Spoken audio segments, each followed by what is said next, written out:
Facebook, Instagram, YouTube, and Twitter, and all of the viewers who are joining us from the different devalayas, annalayas, goshalas, gurukuls, paduka mandirs, and satsang centers, as well as each and every one of you who are the celebrated Kailashians who are in the de facto spiritual embassies, Kailasas, across the world, and those of you who are joining us on the Nayana Diksha, the two-way video conferencing as well. I welcome all of you right now for this extremely auspicious day and program. I understand each and every one of you is sincerely seeking now for something deeply profound in your life, for a fulfillment that fulfills all desires and all yearnings. Each and every one of us might be yearning for something which is underlying inside of us more so than anything else, a deep yearning for love. Whatever it might be, whether we are searching for name and fame in our lives, or we are searching for wealth in our lives, whatever it is always having an undercurrent of love. And we're always looking for that deep fulfillment of our yearning for love. And it's always from the lack of self-love, the lack of love on ourselves, that we go out looking for it on the outside. And today we accept in society many different languages of love, as we might call it. The whether it is the spending time with each other, giving compliments, giving gifts, or even physical touch, we always have some kind of language that we have given for love. However, in Sanatana Hindu Dharma, we recognize that love is actually something much more deeper, much more profound. Love is a transcendental, divine emotion and quality. It is something that can literally make you from human to superhuman and from man to divine. That is the power of love. And today, during this Devi Parashakti Akashic reading program, you will literally be able to experience that super conscious experience of love with Devi Parashakti. You will see that you are simply able to express love without even finding it necessary to feel it back or to get love back. You will experience that true unconditional love because sincerely you are fulfilled by the love and compassion of the divine cosmic mother. Devi Parashakti is the divine cosmic mother, the embodiment of the divine feminine consciousness. And she is a source where billions of universes comes in and goes out. And she is the source Shakti, the source power, source energy, which literally makes all of us and is what all of us have come from, in which all of us are even in right now, and as well what all of us will be going back into, merging back into finally. In the Sanatana Hindu Dharma, in this ancient religion, the Vedic rishis and the Vedic scientists of the Hindu civilization researched and developed the inner space and understood that the first and foremost way of relating with life, universe, and others around you starts with the mother. And it starts with even your biological mother. And whether or not today you have, or your mother is alive, or you have a connection with your biological mother, still that relationship is there. Because from inside of the womb, we started relating with her. And from our formative years, even before we have memory, we started relating with our mother. And we always have that idea of mother in society as well, which is strongly associated with our emotions of love and our emotions of deep fulfillment in our lives. And ultimately, if we are complete in our lives, it comes down to this primordial relationship that starts off all relationships in our life. And that is why the Vedic rishis understood that this relationship can be used, can be geared towards the higher consciousness and the higher ambition. So, literally, making you experience super consciousness by simply gearing your relationship with your mother towards divine cosmic mother, who is the representation of the whole cosmos itself. That is the beauty of what our ancient rishis have gifted us and is today revived by the Supreme Pontiff of Hinduism in this Bhava Samadhi program. And many of you who are coming for the first time, let me explain what is Bhava Samadhi. Actually, in that word Samadhi, if you break it up, Adi means the source, Sama means oneness with the source, and Bhava means emotion or aspect. So put together, Bhava Samadhi is oneness with the source through a certain aspect.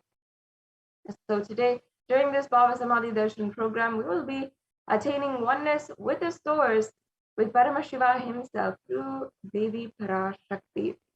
And you will be able to experience the transformation that you have been searching for lifetimes.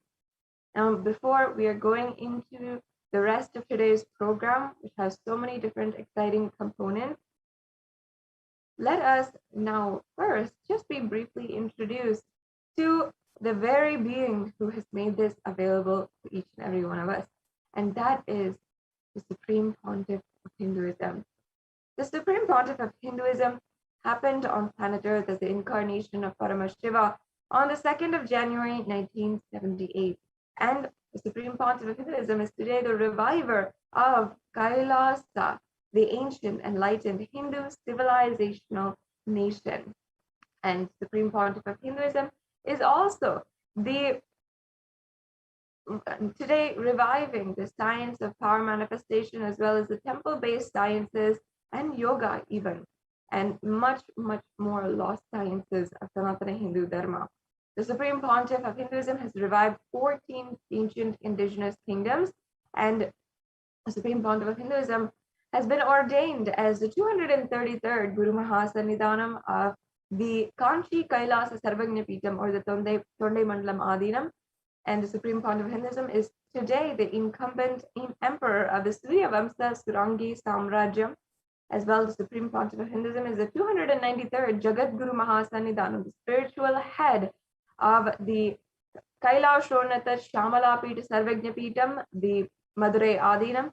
And the Supreme Pontiff of Hinduism is the Maha Mandaleshwar, the spiritual head of the Mahanirvani Akada. As well, the Supreme Pontiff of Hinduism is the 1008 Maha Mandaleshwar of, Acharya Maha Mandaleshwar of the Atal Akada, another very, very ancient apex body of Hinduism. As well, the Supreme Pontiff of Hinduism is the 23rd Guru Mahasannidhanam of the Dharma Mukti Svargapuram Adhinam.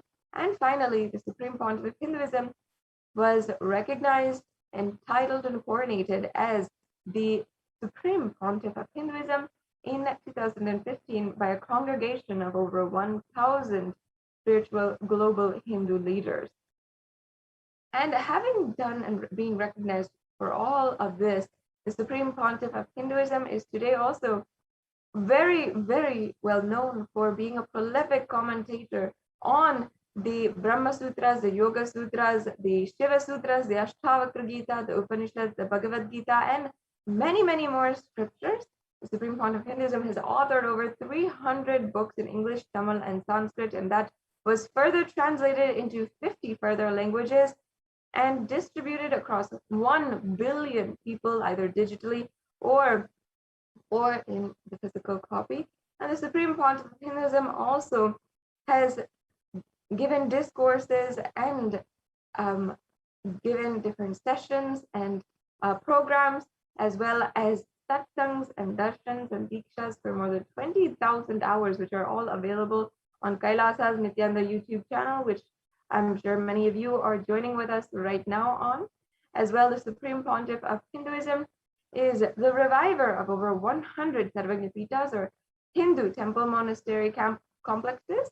And the Supreme Pontiff of Hinduism is also the reviver of the 108 ancient endangered lineages, such as the Rudras and Rudrakanyas, the Rishis and Rishikas, the Bhairavas and Bhairavis, as well as the Sannyasis.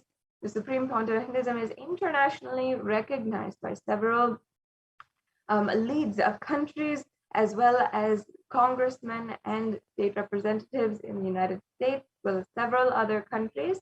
And the Supreme Pontiff of Hinduism is also recognized as the world's foremost leader, as reviving Hinduism. And due to the hard work of the Supreme Pontiff of Hinduism, the United Nations as well has recognized several of the reports submitted by the Supreme Pontiff of Hinduism and by Kailasa to the United Nations in order to eliminate all kinds of violence against women and children, and as well bring together the world during this COVID-19 pandemic and bring back the Hindu solutions in order to address the COVID-19 pandemic that is ongoing globally and still a crisis at hand in the international sense, with the most powerful nations in the world as well. And we'll be understanding and learning more and more about some of the contributions of the Supreme Pontiff of Hinduism throughout this segment today. And it's going to be a very exciting and transformative program that you have been waiting for your whole life. And now it's come time for us to go on into the next segment. We have joining with us the Nithyananda Gurukul Balasans, who will be beginning the next segment in today's program, the demonstration of extraordinary Shaktis, the powers of Paramashiva, literally showing you what you are capable of and the possibilities for all living beings on planet Earth. You will be able to see literally a demonstration of a Nithyananda Gurukul Balasans, who was initiated by the Supreme Pontiff of Hinduism, literally reading without the use of her two biological eyes, using only the third eye. If you don't believe it, then you can literally see it in the next segment, and you should stay tuned with us after a very quick break.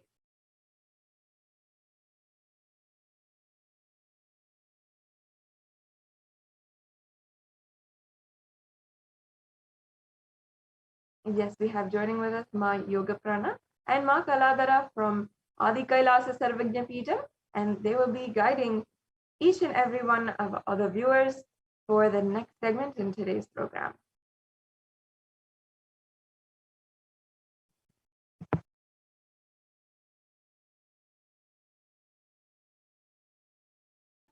Yes. Thank you so much, Vaniti Sarashwat Priyananda, for that beautiful introduction to this segment.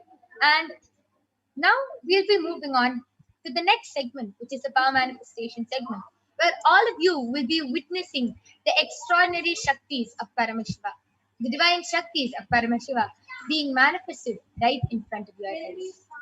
So today you will be witnessing the Balasans of Kailasa of the Nithyananda Gurukul manifesting the powers of third eye and body scanning. The power of third eye is where one awakens the ability to see through the third eye, which is a cosmic browsing center located between the brows. And the power of body scanning is where one awakens the ability to be able to scan illnesses, diseases, medically diagnosed issues, and reveal the root causes and the solution for anybody at any time from anywhere. So you will be witnessing these two extraordinary Shaktis today. And before that, let us enter into a small introduction to this segment where you will be understanding and learning about what are Shaktis and how we awaken these divine Shaktis in us. So in the Vedagamas, the source scriptures of Hinduism, Paramashiva reveals in elaborate details that every human being is hardwired to be able to manifest these 463 plus extraordinary Shaktis. And Paramashiva reveals that Shaktis manifest from the cognition that you are the divine and that you need to manifest the divine. Not from the cognition that you are a man and that you need to manifest the divine, that you need to reach the divine. So there are two ways of manifesting powers, Shakti and Siddhis. Shaktis are the powers which manifest from the fundamental cognition of that you are the divine and a feeling connection with the Guru and with high integrity with the Guru. Shaktis are the source of enlightenment. Whereas Siddhis are powers that manifest from tapas or penance. Siddhis are on the path of enlightenment.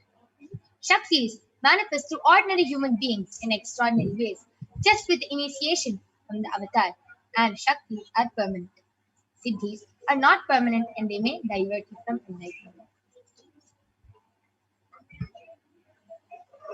So let us now learn who is the source of all these Shaktis. Who is the ultimate? How do we manifest all these Shaktis? Paramashiva is the primordial divinity in Hinduism, the ultimate reality and cause which is self-effulgent, Swayam Prakasha, all-pervading, unchanging, beyond time, space, form and causality. As the fundamental base of Avyakta, the unmanifest, and Vyakta, the manifest existence, he performs the Panchakritya, or the 5 cosmic acts of Srishti, creation, Sthiti, maintenance, Samhara, rejuvenation, Prabhava, pulling out of delusion, and Anugraha, liberating against all living entities. And Paramashiva himself has come down in the form of the Supreme Pontiff of Hinduism, Jagat Guru Mahasamidhanam, His Divine Holiness Bhagavan Nithyananda Paramashivam, as the 1008th living incarnation and representation of Paramashiva, and the reviver of Kailasa, the ancient enlightened Hindu civilization nation, the great cosmic bodiless Hindu nation. Ever since the beginning of the civilization, the Sanatana Hindu Dharma has been the cradle of enlightened beings and highly advanced sciences. It was where the science of enlightenment and powers, Shaktis, was lived and taught as a lifestyle, and for the first time in modern day, the Supreme Pontiff of Hinduism is reviving these yogic sciences and transmitting it to the world at a record-breaking, never accomplished before speed. And the Supreme Pontiff of Hinduism was recognized as an avatar at a very young age and was trained and taught all these sciences by the Guru Parampara, the enlightened gurus. So you can see so many of the enlightened gurus. You can see Jnananandagiri, Srinivasa Swamigal, Yogi Raj Yogananda Puri, Mata Vibhudananda Puri, Pundi Swamigal, Isakki Swamigal, Annamalai Swamigal, Kanchi Karavacharya, Visiri Swamigal, Sri Tiruchi Mahaswami, Anga Pradakshina Annamalai Swamigal, and the 230th Guru Mahasamidhanam, Tirthambe Mandala Adinam, you can see Chinnai Swami and Sri Sadhu. So all these gurus, this is the Guru Parampara, the enlightened gurus who have trained and taught Swamiji these initiations and knowledge, just so Swamiji can revive all of this to billions of people all across the globe, just so they can manifest the science of power manifestation from the various disciplines of Vedanta, Tantra, Sri Vidya, Yoga, Yogic powers, Mantra Shastra, Siddha Vidya, the science of Aushadha, Advaita, Bhakti Yoga, Paramashiva Jnana, and Paramashiva Jnana. So let us now see how we awaken these divine Shaktis in us. Is it possible to awaken these divine Shaktis in us? Every ultimate truth, Jnana, mapped into your consciousness, Prajnana, manifests as a power and a possibility of every being, Prajnana. So let us now watch a video. Diksha is the direct transfer of spiritual energy by an enlightened being through look, word, or touch. With one initiation, one touch from Swamiji. Diksha is the direct transfer of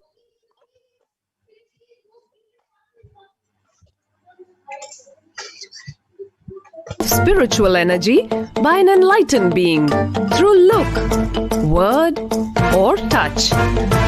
The traditional Vedic book Navaratneshwara states, Sarvasamapi dikshanam muktihi phalamakhanditam avirodhat bhavanti eva prasangyastu bhuktayah. The main benefit of all initiations is moksha, enlightenment. As a side effect, health, wealth, leadership, and well-being happen. And in Rudrayamala Tantra, Shiva says, Devi Diksha Vihinasya na siddhihi na cha sadgatihi tasmat sarva prayatnena Guruna Dikshito Bhavet. The one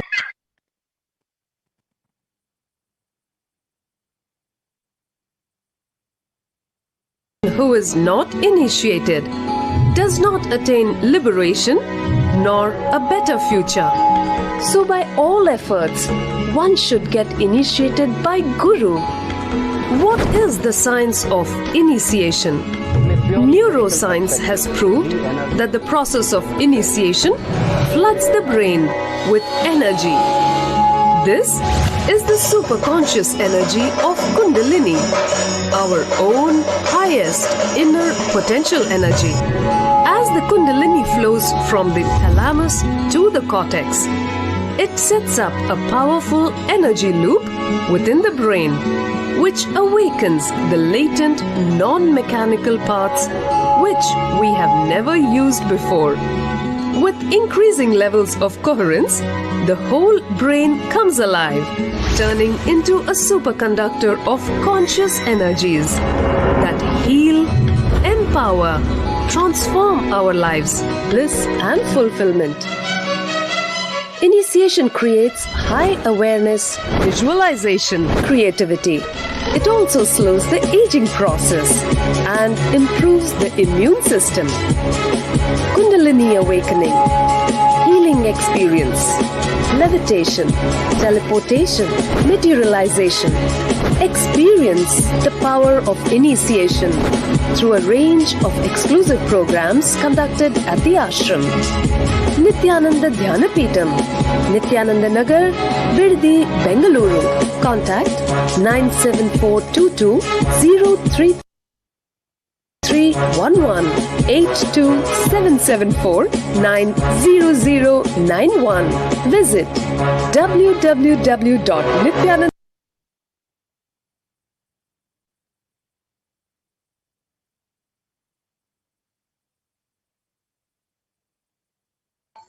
Yes, with that beautiful video which explained what is Diksha and showed us the science of initiation, let us move on to see how the science of power manifestation is authenticated through the four aspects of evidences or pramanas.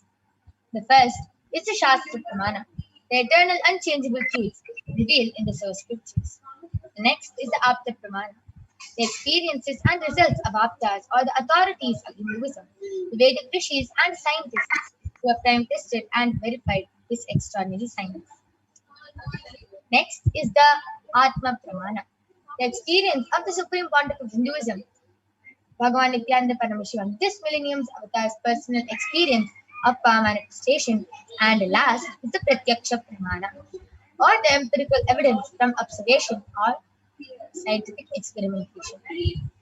So let us now see how the science of power manifestation, where we get all these Shastra Pramanas and everything from. How do we get them? Where do we get them from? From the Vedas, which is a living applied science. Vedas are the ultimate superior authorities for Hindus. Vedas are the pure science where the ultimate truths are explained. Agamas are the scriptures where the applied technology, the applied science is expanded.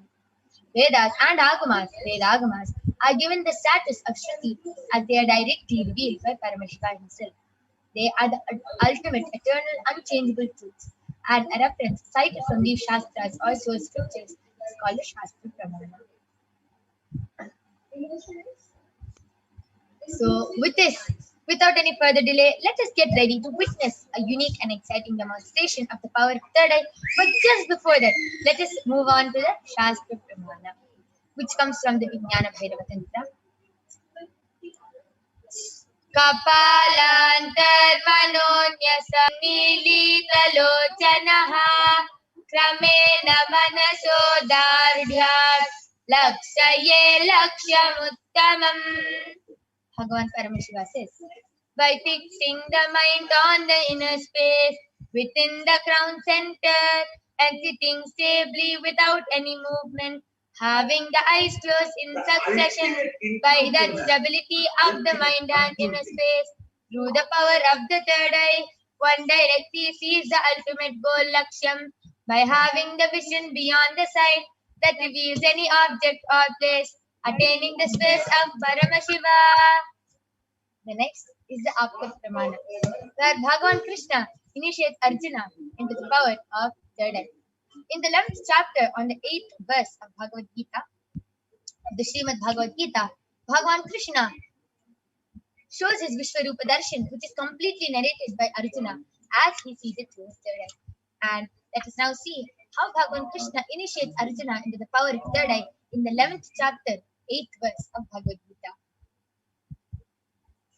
न तु मां शक्यसे द्रष्टुम् अनेनैव स्वचक्षुषा दिव्यं ददामि ते चक्षुः पश्य मे योगमैश्वरम्.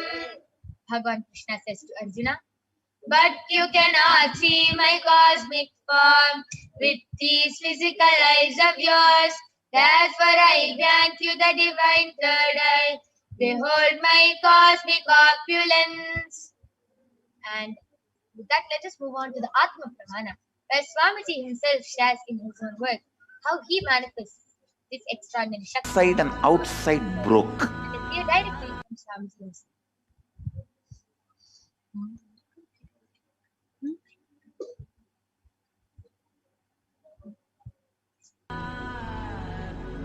The first experience is that I was able to see everything around me, above me, the whole 360 degree, 10 direction, below me, everything. I realized not only I was able to see, I was able to feel, experience. I felt that the skin of the stone on rock on which I was sitting and the skin of this body both carry me equally. In both I exist equally. The setting sun, rising moon, the whole Arunachala hill, all the plants, bush, shrubs, trees, everything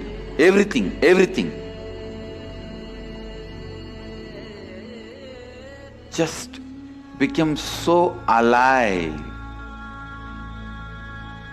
The idea, something is inside.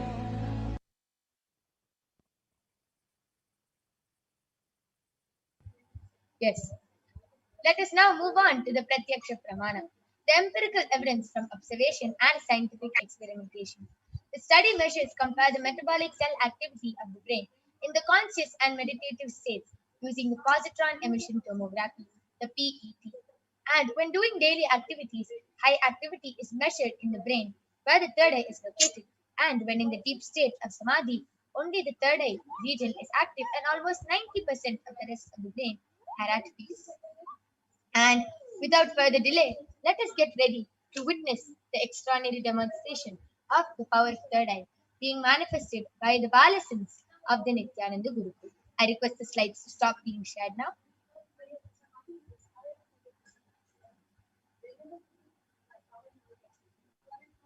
Yes. Along with me, I have an extraordinary power manifester, a Balasins of the Nithyananda Gurukul, Manitya Kaladharananda, who is going to be demonstrating this extraordinary power. She's only 15 years old and she can read with her eyes blindfolded. And if you don't believe that, you're going to be witnessing it right now in front of your eyes. Along with me, I have a medically tested eye band. You can see that in front is a complete opaque sheet, behind is a thick sponge, and that there is a complete strap which can comfortably strap it around Ma Kaladhara's head. Under, there is no gap between the opaque sheet and the sponge. There is no possible way of light entering into the eye band at any cost, even with the eyes open inside. So this is the eye band I'm going to be placing on Ma Kaladra's eyes. So I'm going to open the eye band in front of everyone and place it on.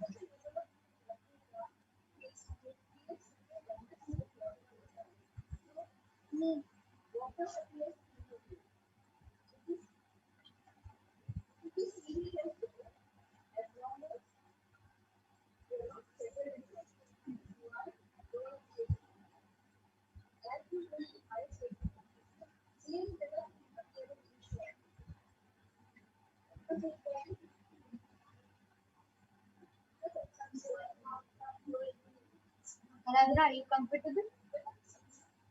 Could you put the strap about my ear? Now are you comfortable? Kaladra is comfortable. You can see how her eyes are completely closed. Look up. You can see there's no gap. Look down. Right. Left. Yes. So there's no possible way of light entering in her eyes. And now I request all of you to go ahead, post your comments on the Kailasa's SPH JGM Bhagwan Nithyananda Paramashivam Facebook page and the Kailasa's SPH Nithyananda YouTube page channel, and you will see Ma Kaladra reading your comments out live in front of your eyes today. So I request the comments to be projected now. I request all of you to start posting. Ma Kaladra, you can go ahead and start reading. Yes.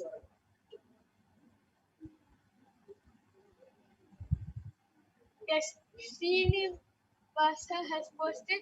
Srinivasa 77 has posted 3 Namaste emoji and Swamji, and again 3 Namaste emoji.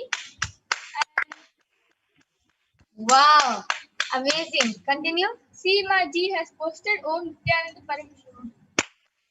Wow, amazing. That was so amazing. She was able to read in less than a few seconds and she was able to read it so fluently. Beautiful. I request all of you to continue posting.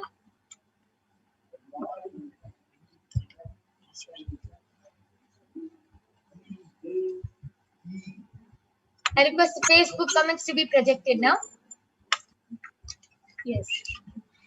I request the latest comments to be projected.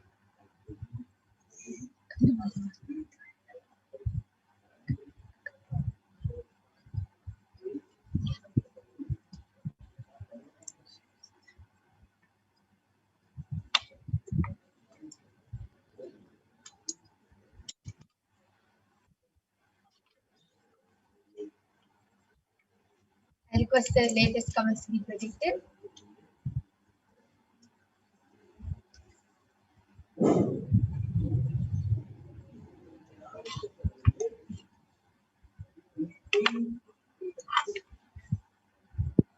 Yes. Ma Kaladra, you can go ahead and start reading. Yes. So the latest comment in Facebook, Kailasa's SPH JGM Nithyananda Paramashivam, is from FLORENCETOP,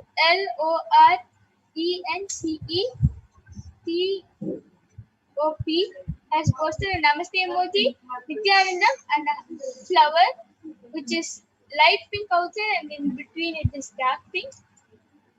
And the previous comment is from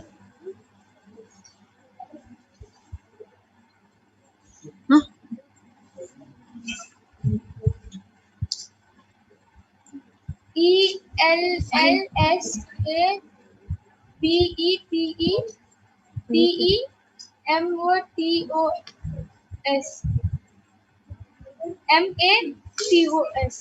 has posted GRAPIDAO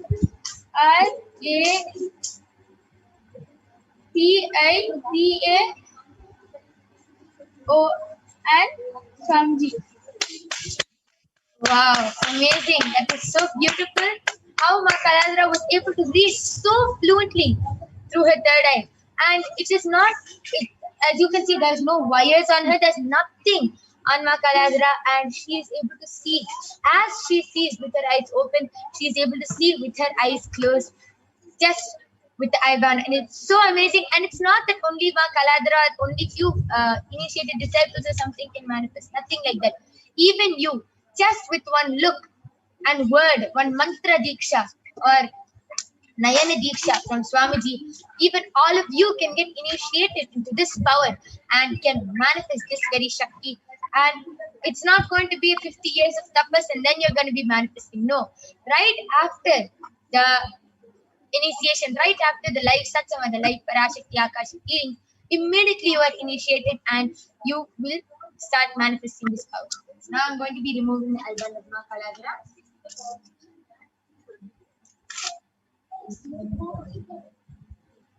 So you can see it's completely the same. There's no change in the IBAN.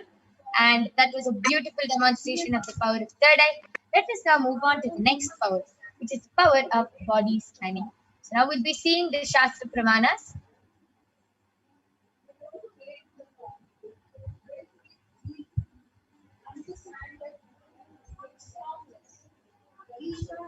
So the power of body scanning is where one awakens the ability to manifest and scan illnesses, diseases, medically diagnosed issues, and even reveal the root cause and the solutions for the body problem that you have. So now I'm going to be chanting the Shastra Pramana for this power, which comes from the Vijnana Bhairava Tantra. Swadehe jagato vapi sukshma sukshmatarani cha tattvani yani nilayam dhyatva te vyajyate para. Bhagavan Paramashiva says, cognize deeply that from the subtle to the subtlest constitutive principles of your whole body or of the whole universe simultaneously consist of the essential realities. They are being absorbed in their source cause. By the experience of such stressful awareness, one becomes complete from all the thoughts, and the ultimate universal divine power, Paradevi Adi Shakti, is revealed, and the supreme power manifestation happens. Next is the Apta Pramana, the reference of the power of body scanning from the life of a Siddha named Theriyar.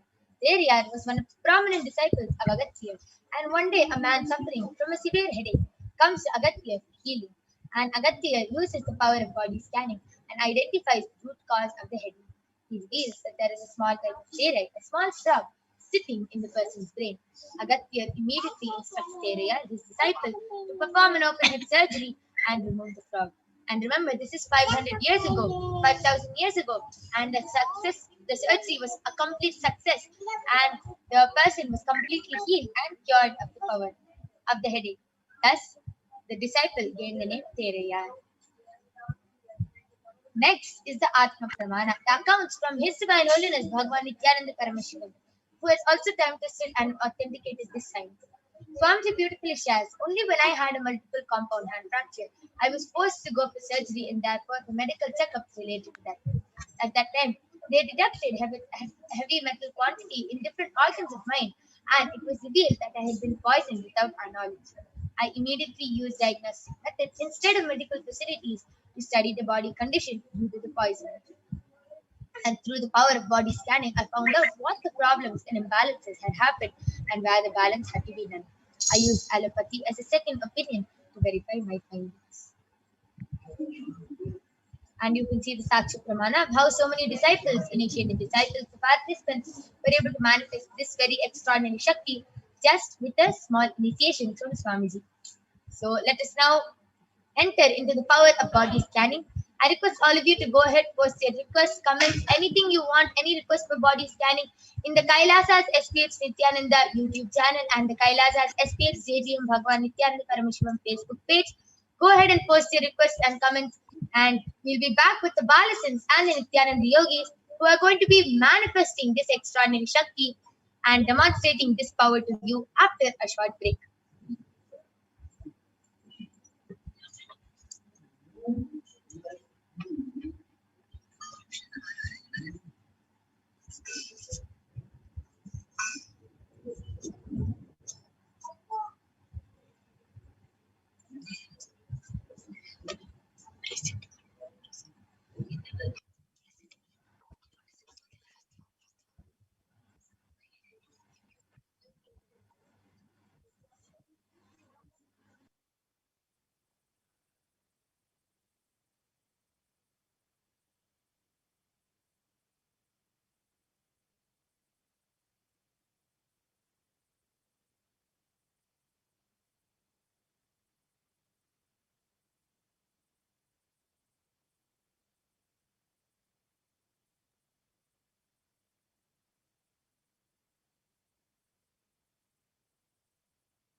Yes.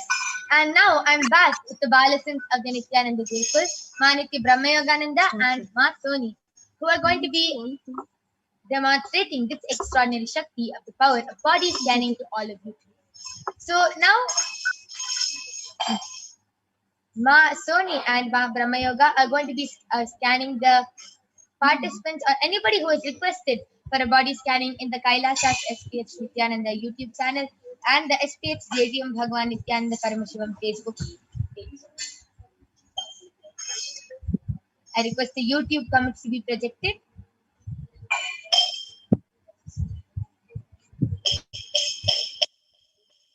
Maniki Venkateshananda has posted.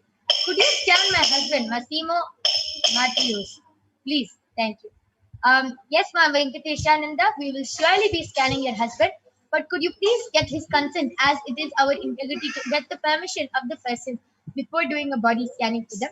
Please do get the permission and consent, and definitely we'll be doing a body scanning for him. I request the Facebook comments to be projected.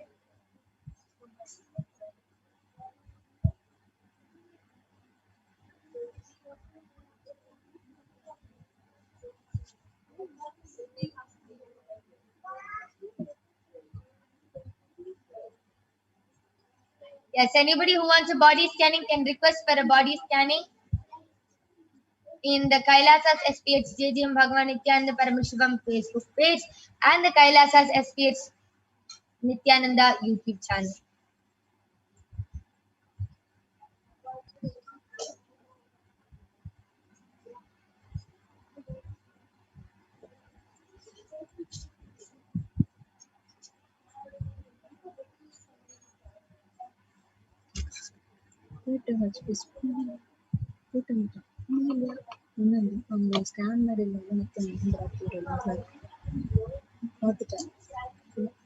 Okay, so Maniti Venkateshananda has posted, yes, he's with me and he wants.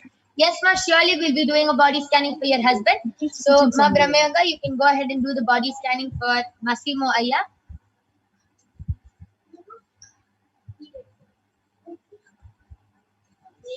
Anybody else who wants a body scanning can request.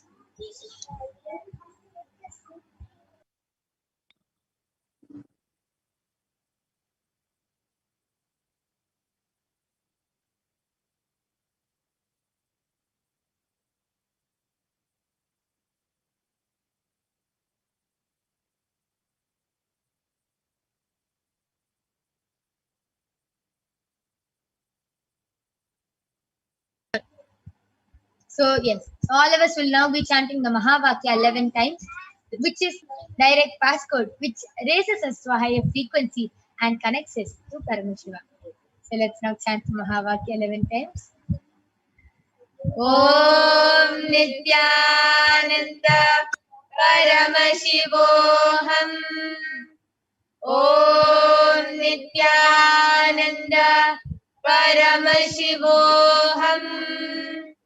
Om Nithyananda Paramashivoham. Om Nithyananda Paramashivoham. Om Nithyananda Paramashivoham.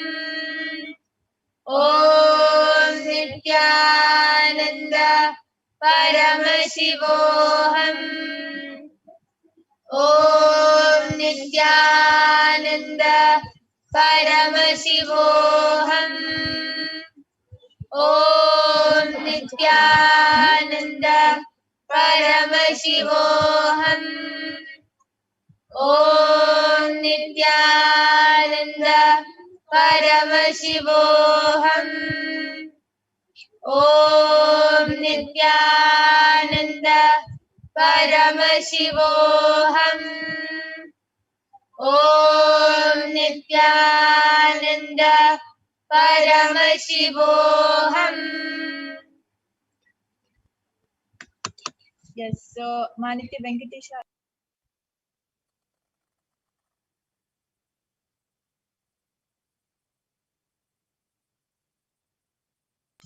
Yes, I'm seeing a lot of comments on Facebook also. If anyone would like a body scanning, please go ahead and post your request. Sony and Ma Brahmayoga, everyone is eagerly waiting to do the body scanning for all of you. Yes, Ma Brahmayoga, you can go ahead and share what you saw. Yes, Sumanati Venkateshananda, I did the body scanning for your husband Massimo Aya. So Paramashiva revealed to me that on his right knee is hurting. Like he's not able to move it the moment, like whenever he moves it, it hurts a lot for him. And also Paramashiva revealed that he's having muscle cramps in his stomach. And the reason as to why he's having both of this is, first thing, he's not being active throughout the day. He's sitting only in one place. Like Parameshwar is revealing that most of the time he's doing his office work, and because of that he's sitting only in one place, and he has to start moving around. He has to go out for at least 1 hour to 1.5 hours, and he has to go out and walk. And also he has to start doing the Pratama Vinyasa Krama, which is the Nithyananda Yoga 108 asana sequence in the morning, and for 1 hour. And also Parameshwar revealed that the moment he's sitting on the chair the whole day, and the moment he starts sitting on the floor, he should start sitting on the floor. And if he starts sitting on the floor, then all his muscle cramps in his stomach area will heal, and also his knee pain will heal.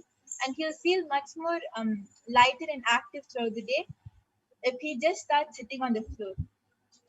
Okay, that was a beautiful scanning for Maniti Venkateshananda's husband. Ma Venkateshananda, I request you to share how your husband felt and whether he was able to relate with the scanning or no, and to share how he can also share how he felt. Just go ahead and ask him, and do post a comment in the Kailasas HDH Nithyananda YouTube channel. Maheshaya has posted, Om Nithyananda Paramashivam, Nithyanandama, please scan my body and why my body weight is not increasing. Yes, Aya, Sony is doing the body scanning for you. And Manati Venkateshananda, Paramashiva actually also revealed one more thing for your husband, that he has a lot of toxins in his lungs. And I don't know if he's a smoker, but I was able to see a lot of toxins, and his lungs are slowly becoming more weaker. So what he has to do every day, he has to put tulasi and turmeric and he has to do steaming. With tulasi and turmeric, he has to do the steaming, and his lungs will be fine now. So I request you to get back. Okay. Yes, so now we'll be moving on to Facebook comments and seeing if anybody has posted anything.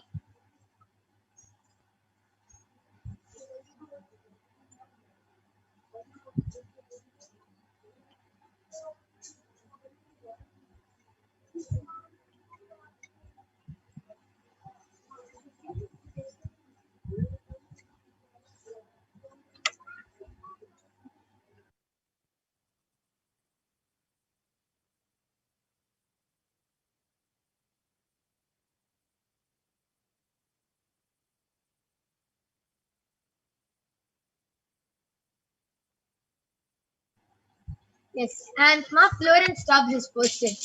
Nice to be alive, to have a chance to see have the chance and to see the realization of Swamiji's. That is so amazing, because it is actually a big blessing to be able to see what all Swamiji is doing. And the science which you're seeing now, the science of power manifestation, is just a small aspect of what Kailasa has given to the world. There are so many more. Even the pandemic, which is affecting the whole world right now, the COVID pandemic.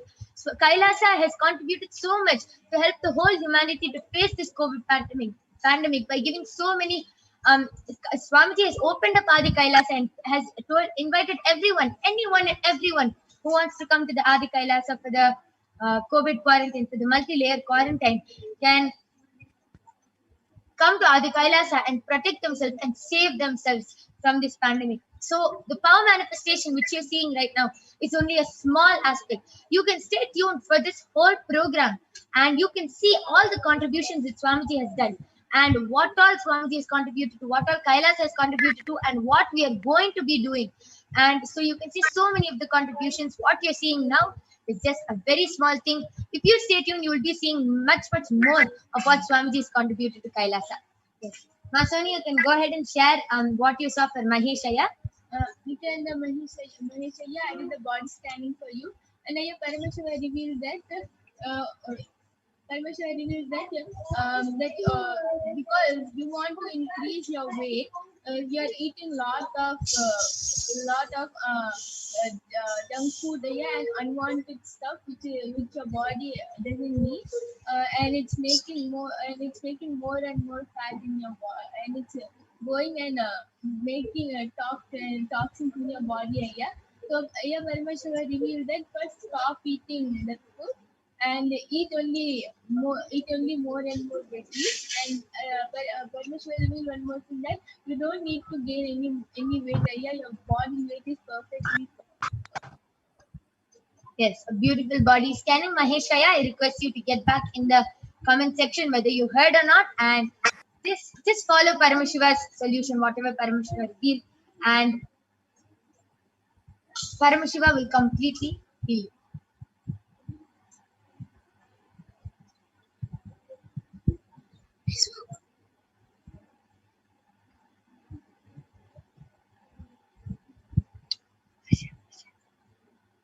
I request the Facebook comments to be projected. Yes.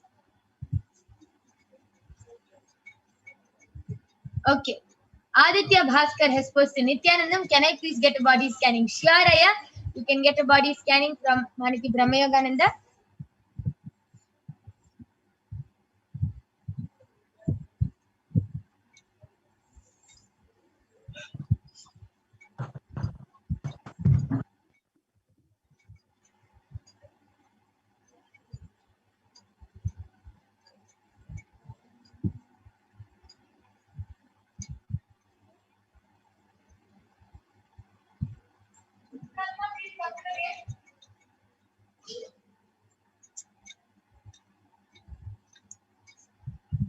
Yes, so Aditya Bhaskaraya, Paramashiva revealed to me that you don't really have any major problem in your body. It's just that you have a lot of mucus in your body, and the solution for that is you should follow the Rama Nirahara Samyama for the next 1 week, and just completely be only on fruits and vegetables, and of course you can drink water, but mainly avoid dairy products, and also just be on fruits and vegetables for the next week, and the mucus will automatically start healing in your body.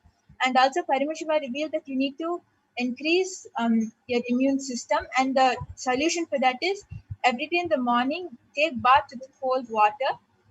Stop using warm water, just take a bath with cold water, and start doing Guru Puja every day. Do the Pad Puja without miss every day. If you follow these two things, in 1 month's time, your immune system will become really strong. But after that, also, please continue this, don't stop it, and you'll really get a strong immune system. Yes, thank you so much. That was a beautiful scanning of Brahma Yoga. Aditya, Aya, I request you to get back in the comment section whether you were able to relate with the scan, and please get back in the comment section. And yes, with this, let us now conclude the power manifestation segment. We thank all of you, Ma Florence, Aditya, Aya, Ma'am Venkateshananda, Maheshaya. I thank all of you for joining us. Maheshaya has posted, okay, thank you, Ma. Yes, thank you for acknowledging, Aya. I thank all of you for joining us in this power manifestation segment. If any of you were not able to get the body scanning during this time or anything, you can definitely come back tomorrow at 2 a.m. IST and 4 p.m. IST, and you can get the body scanning done by the Balasans and the Nithyananda Yogis. So with this, we thank all of you for joining us. Please stay tuned for the upcoming segments where we will be learning about who is Devi Parashakti, what are the Akashic readings, who is the Supreme Pontiff of Hinduism, and much, much more. So with this, we thank all of you. Thank you, Nithyananda.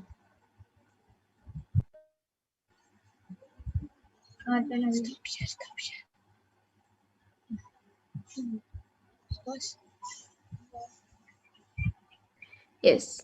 Nithyanandam, everyone. So now we'll be moving to the next segment where we will be learning about divine feminine consciousness, about who is Devi Parashakti. So I will be chanting the first verse from the Lalita Sahasranamam, which describes the beauty of Devi Parashakti. This is the Dhyana Shlok of the Lalita Sahasranamam. Sindhuraruna vigraham trinayana manikya mauli spurate taranayaka shekharam smitamukhi mapina vakshoruham panibhyam alipurna ratna chashakam raktotpalam bhibratim Saumyam Ratnagatastaraptacharanam Dhyayet Paramambika. And this verse says, the Divine Mother is to be meditated upon as shining in vermilion red body, with triple eyes, sporting a crown of rubies, studded with a crescent moon, a face all smiles, a splendid bust, one hand holding a jewel cup, brimming with mead, and the other twirling a red lotus. And the next, we have another Dhyana Shloka, which also describes the beauty of Devi Parashakti. Arunam karunam tarangatakshim dhritapaşankuşapuşpabanachapam animadibhiravritam ayukaihi rahamityeva vibhavaye bhavani. And this verse says, I meditate on the great Empress. She is red in color, and her eyes are full of compassion. She holds the noose, the gourd, the bow, and the flowery arrow in her hands. She is surrounded on all sides by the powers such as Anima for rays, and she is the self within me.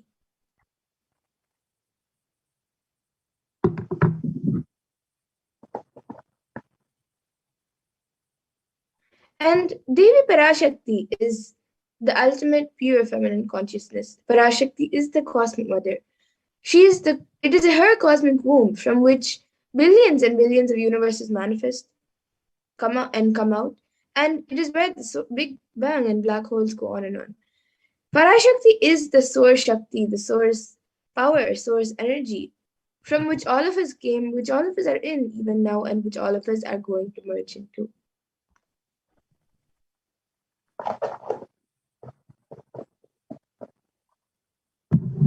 And out of extreme love and compassion, Parashakti herself is manifesting through the embodied form as the Nijavatara of the Supreme Pontiff of Hinduism, Jagat Guru Mahasannidhanam, His Divine Holiness, Bhagavan Nithyananda Paramashivam, and gracing us, answering all of our questions, attending to all of our prayers, giving boons, healing us, revealing our past, present, future, delivering profound spiritual truths, and ultimately giving us the experience of Paramashivoham itself.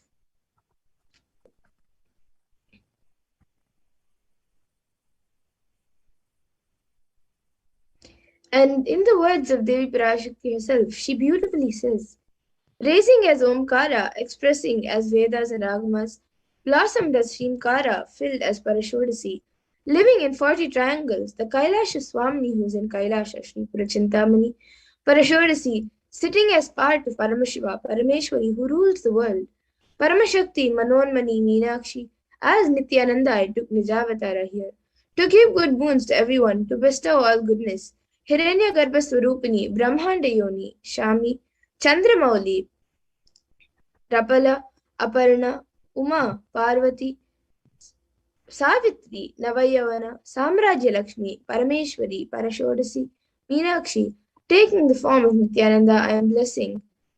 I came here as Nijavatara with great compassion. I am blessing. Listen, people, to do good to all of you, I took the form of Nithyananda and came down as Nijavatara.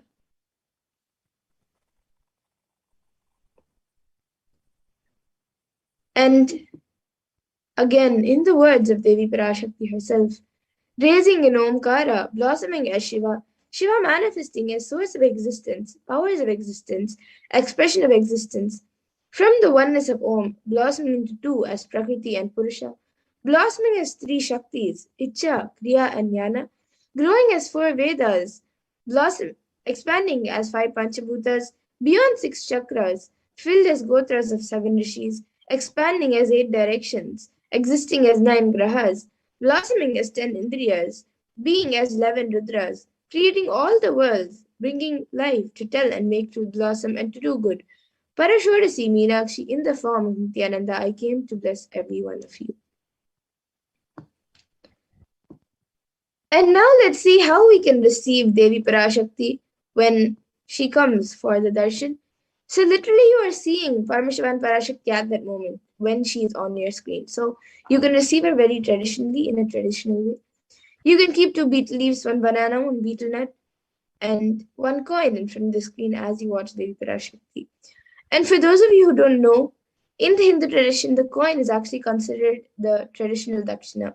It can be the lowest value in India. It can be just 1 paise, and in the US, it can even be just a cent. Swamiji says, I'm not trying to monetize. Keep even 1 cent, it is okay. So for 100 days, if you have darshan, it will add up to $1. In India, even 1 paisa is okay. And you can offer this to Devi Parashakti. And once the darshan is over, you can eat the banana, the beet leaf, and betel nut, taking it as prasadam immediately. And the coins which you collect, you can send it to the LA temple for the further process and further procedures.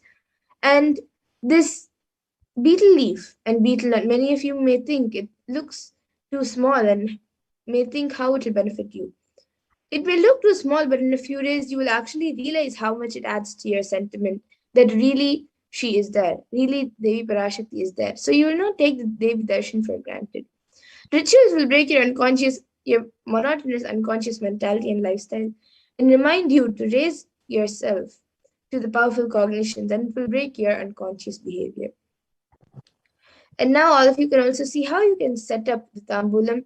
You can arrange the 2 betel leaves, the betel nuts, arrange all of this in a plate and keep it in front of the screen. These are just the 4 basic items which are used, but you can also keep additional items if you would like a coconut, red bangles, kumkum, and some fragrant flowers, fresh flowers. But the 4 basic items is the betel leaf, betel nut, banana, and coin. So you can keep the betel nuts on top of the betel leaf in the plate, and then you can keep the bananas and the coins on the side. So everything you can arrange it in the plate, however you feel like, and keep it in the screen as you receive Devi Parashakti. And with this, we come to the conclusion of this segment where we have learned who is Devi Parashakti and how we can receive her when she comes for us during the darshan. And now we will be moving on to the further segments where we will be learning about what Devi Parashakti has revealed for humanity and how it has actually become a reality. And what I mean by the word e-Kailasa, listen intensely. Enlightenment ecosystem, literally enlightenment itself, in your own home, wherever you are. If you cannot come to Kailasa, it's okay. Kailasa can come to you. Kailasa coming to you is e-Kailasa.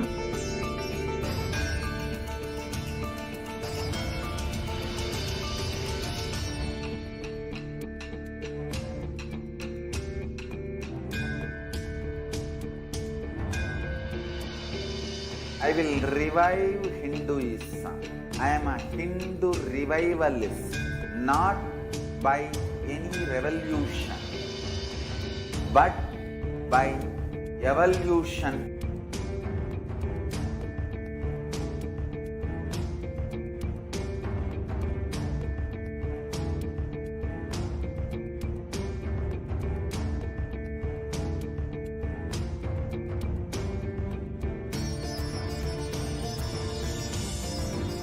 And setting model community.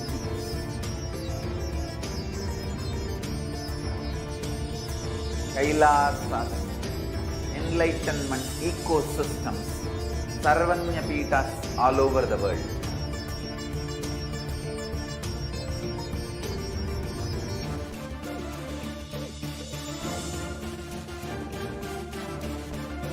All powerful cognition, knowledge, only when you live, power manifestation and possibilities manifestation happens. This is a fundamental truth.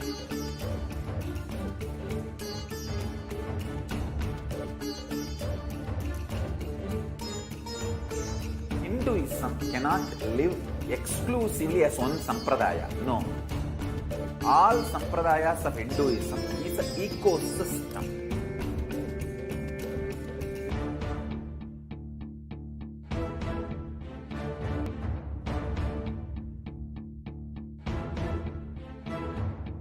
So don't keep quiet thinking that if one sampradaya is attacked, only that sampradaya is going to be affected.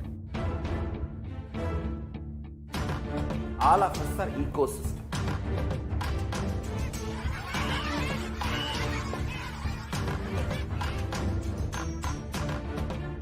I invite all of you to get involved and enjoy Hinduism by the principle of Dharmo Rakshati Rakshitaha. When you protect Dharma, Dharma protects you. We will make the whole planet flourish spiritually. The spiritual prosperity will happen to the whole planet. We all have to coexist together.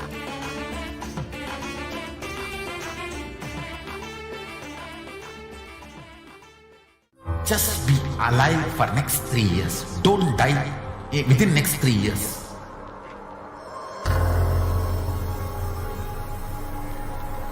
Just don't die within next 3 years. Be alive. Somehow be alive. I'm working sincerely. I will reach you somehow. Somehow I will reach you. It's my commitment to humanity.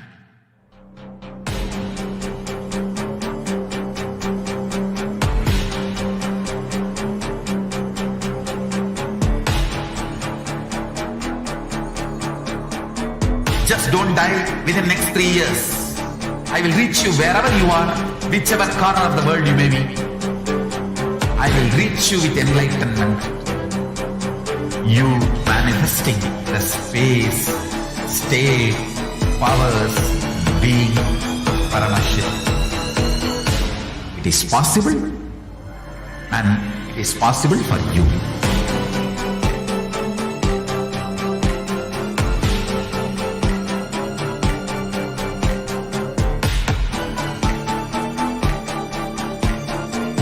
Paramashivoham will reach you with enlightenment science. I know he is going to do the job. Just be alive for next 3 years. Nothing else.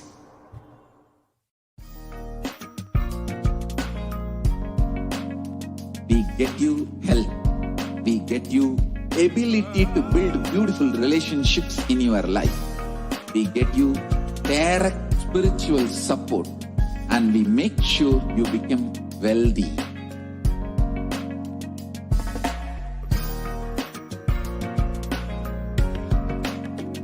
We won't stop giving you just good life. We will literally not stop till you live enlightened life. Manifesting the state of Paramashiva, space of Paramashiva, powers of Paramashiva, being of Paramashiva.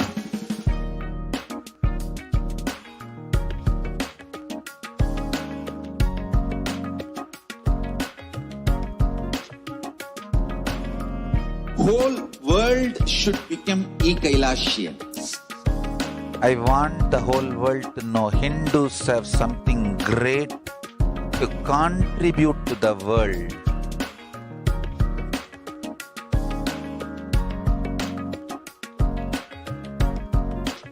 We have something great to contribute to the world.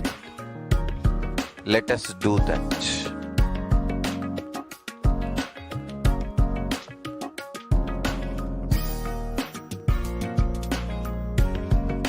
E-Kailasa is proper customized spiritual service helping you to identify your root patterns of suffering. We have perfected the science of helping every individual from every cultural, religious, nationality background.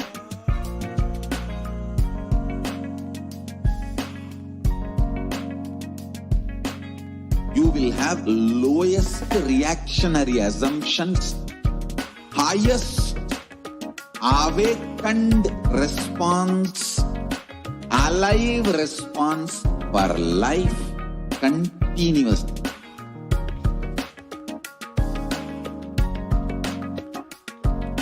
E-Kailasa is enlightenment ecosystem, literally enlightenment itself in your own home, wherever you are. Proper customized spiritual service helping you to complete with your life negativity. Withdrawal from life, self-hatred, self-denial, self-doubt, so much of tiredness, laziness, we can support you, aligning your diet, your attitude, your aptitude, your understanding about life. We can help you with everything.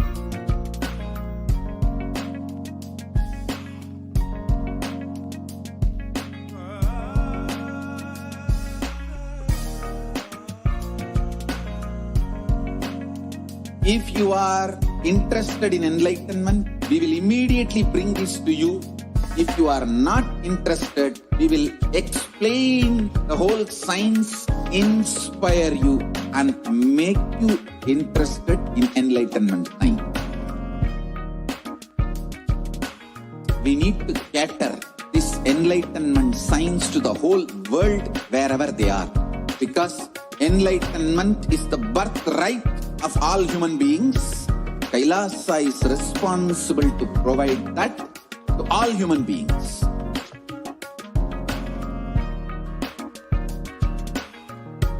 Kailasa is the totality of the knowledge I received from my gurus and practice manifested in my life, perfected by teaching millions of people from all cultures, time zones, backgrounds, genders, nationality, race, from every creed.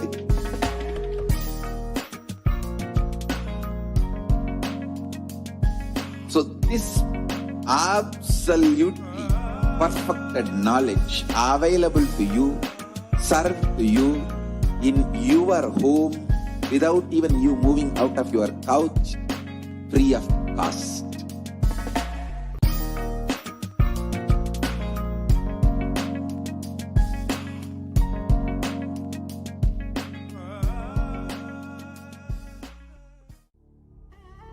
What I mean by the word e-Kailasa, listen intensely. Enlightenment ecosystem, literally enlightenment itself in your own home, wherever you are. If you cannot come to Kailasa, it's okay. Kailasa can come to you. Kailasa coming to you is e-Kailasa.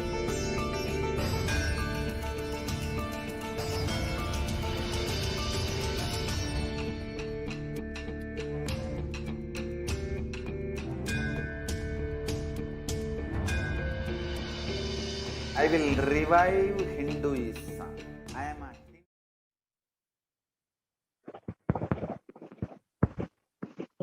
Welcome back to here.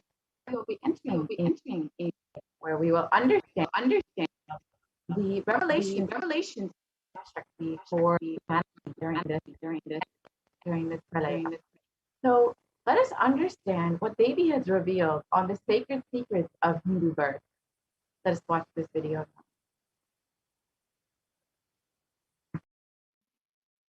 நன்றாய் கேட்டுக்கொள். உன் கேள்விக்கு உன்மூலமாய் உலகெங்கும் இருக்கும் இந்துக்கள் எல்லோர்க்கும் அளிக்கின்றேன் உத்திரம். கேட்டு வாழ்ந்தால் உங்கள் வாழ்க்கை பத்திரம். நன்றாய் கேளுங்கள். பிறப்பின் ரகசியத்தை பிறப்பிலா பெருமை உடைய பரமேஸ்வரி சொல்லுகின்றேன் கேளுங்கள். அண்டஜம், யோனிஜம், ஜலஜம், பீஜம் எனும் 4 விதமான பிறவிகளில் 84,000 யோனிகளில்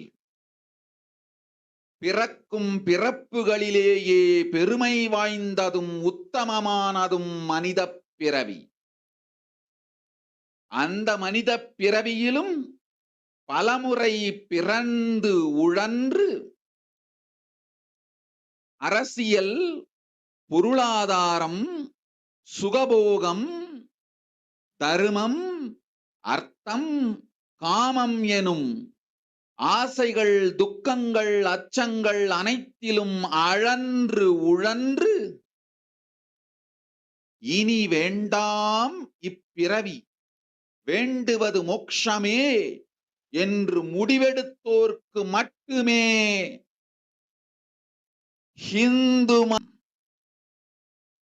ஹிந்து பெற்றோர்க்கு பிறந்திடும் சனாதன ஹிந்து தர்ம யோனிஜம். மனித பிறவி உத்தமம், சனாதன ஹிந்து தர்ம மனித பிறவி உத்தமோத்தமம். இந்த உத்தமோத்தம பிறவி எடுத்த எல்லோருக்கும் ஜீவன் முக்த விஞ்ஞானத்தையும் சனாதன தர்மத்தையும் காக்கின்ற கடமையும் உண்டு. அதனால் வருகின்ற நன்மையெல்லாம் அனுபவிக்கும் உரிமையும் உண்டு. இந்த கடமையை செய்வோம் என்று சத்தியம் செய்ததனால்தான் அந்த உரிமை அளிக்கப்பட்டது. பூமிக்கு வந்தபின் மனம் மயங்கி மதிமயங்கி சனாதன தர்மம் காக்க மறந்ததனால் மாயை அவர்கள் உயிரை பறிக்கின்றாள். நன்றாய் புரிந்து கொள்ளுங்கள். உயிரை கொடுத்தாலும் தர்மத்தை காப்போம் என்று உறுதி எடுத்தவர்க்கே சனாதன ஹிந்து தர்ம யோனிஜம் அளிக்கின்றேன் யான். உடல் பெற்ற பிறகு ஊழிப் பெருவலியால் ஆசை அச்சங்களை உதறவிடாது, உதறியும் விடாது சனாதன ஹிந்து தர்மம் காக்க மறந்தோரை உயிர் வாழத் தகுதியில்லாதவர் பட்டியலில் உடனடியாய் மாயை சேர்க்கின்றாள். அதனால் ராட்சசர்களும் அசுரர்களும் தானாகவே இவர்கள் உயிரை எடுக்கின்றார். நன்றாய் புரிந்து கொள்ளுங்கள். உயிரை கொடுத்தாலும் தர்மம் காப்போம் என்று நிற்பவர்க்கு நிலைத்திடும் வீரஸ்வர்க்கமும் கைலாச பதவியும், எக்காரணம் கொண்டும் தர்மம் காக்க மறந்த உத்தமோத்தம ஜனனமான சனாதன ஹிந்து ஜனனம் பெற்ற மக்களுக்கு இல்லை வேறு கதி. சனாதன ஹிந்து தர்ம மனித ஜனனம் உத்தமோத்தம மனித ஜனனம். உங்கள் உரிமை உலகில் அதிகம், உங்களுக்கு கடமையும் உலகில் பெரிது. தர்மம் காத்தாலே கடமை, தர்மம் காக்காதார்க்கு உயிர் வாழும் உரிமை இல்லை.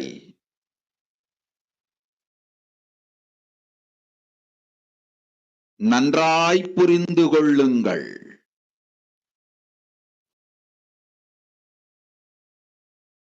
உத்தமோத்தம பிறவியான சனாதன ஹிந்து தர்ம பிறவி எடுத்த எல்லோரும் புரிந்து கொள்ளுங்கள்.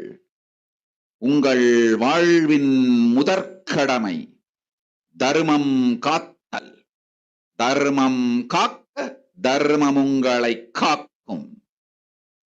சனாதன ஹிந்து தர்மம் காக்க மறந்திட்டால் வாழும் உரிமையை நீங்கள் இழந்தீர்கள். அதற்கு மேல் வாழ்ந்தென்ன அழிந்தென்ன? பூமிக்கு பாரம் குறையட்டும் என்று அசுரர்களும் ராட்சதர்களும் உங்களை உண்டு தீர்க்கின்றார்கள். அதையும் மாயை கண்டு சும்மாவிருப்பாள். பிரபஞ்ச ரகசியத்தை, பிறவியின் ரகசியத்தை உலகிற்கெல்லாம் உத்தரமாய்ச் சொல்லிவிட்டேன். புரிந்து வாழ்வில் நடந்து உயிரை பத்திரமாய் பார்த்துக் கொள்ளுங்கள். அன்னை சொல்லும் அருள் சத்தியம் இது. ஓம் ஓம் ஓம். நன்றாய் கேட்டுக்கொள். Let us understand Devi Parashakti. Listen, Andajam, Nijam, Tajam, Tajam. Like this, 4 birth, 4 lakh, all these births, the greatest birth of them all is the human birth. Even in that human birth, being born and toiled many times, after getting burnt and toiled in politics, in finance, in luxuries, in dharma, artha, kama. And those who decide of not wanting this birth, wanting only moksha, only those will have Hindu dharma yonijam, the Sanatana Hindu dharma yonijam of being born to Hindu parents. Human birth is uttamam, the best. Sanatana Hindu dharma human birth is uttamottamam, the best of the best. Everyone who took this uttamottama birth has the responsibility of protecting the science of living enlightenment and Sanatana Dharma. And also, they have the right of experiencing its benefits. This right was given to them because of their commitment given by them to do this responsibility.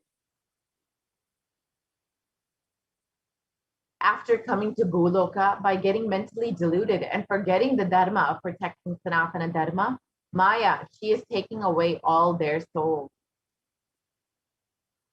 Understand carefully, I am giving the Sanatana Hindu Dharma Yonijam only for those who give the commitment of protecting Sanatana Dharma, even by giving their life.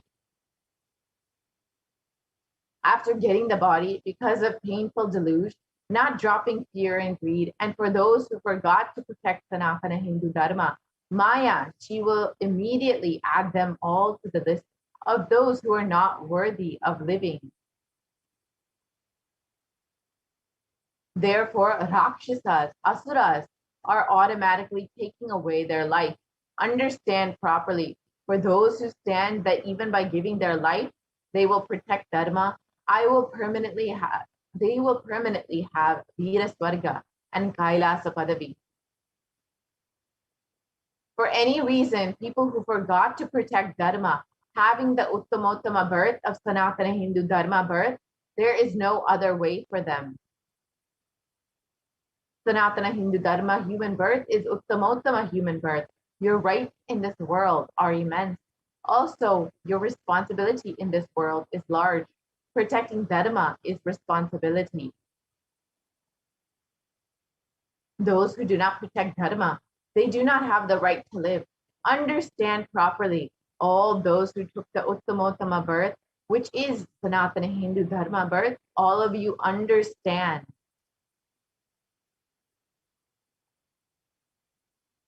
The first responsibility of your life is protecting Dharma. If you protect Dharma, Dharma will protect you. If you forget to protect Sanatana Hindu Dharma, you lose the right of living. After that, what bothers whether you live or get destroyed?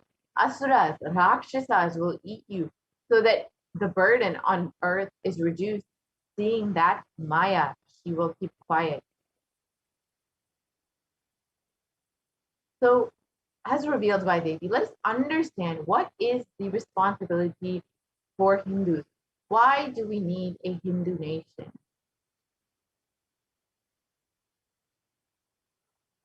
So Hinduism represents one of the most ancient yet most progressive indigenous spiritual traditions with an open framework network model, which that stands for global peace, vegetarianism, nonviolence, yoga, worship of nature, temple-based living, manifesting spiritual powers, and the inherent divinity of every being.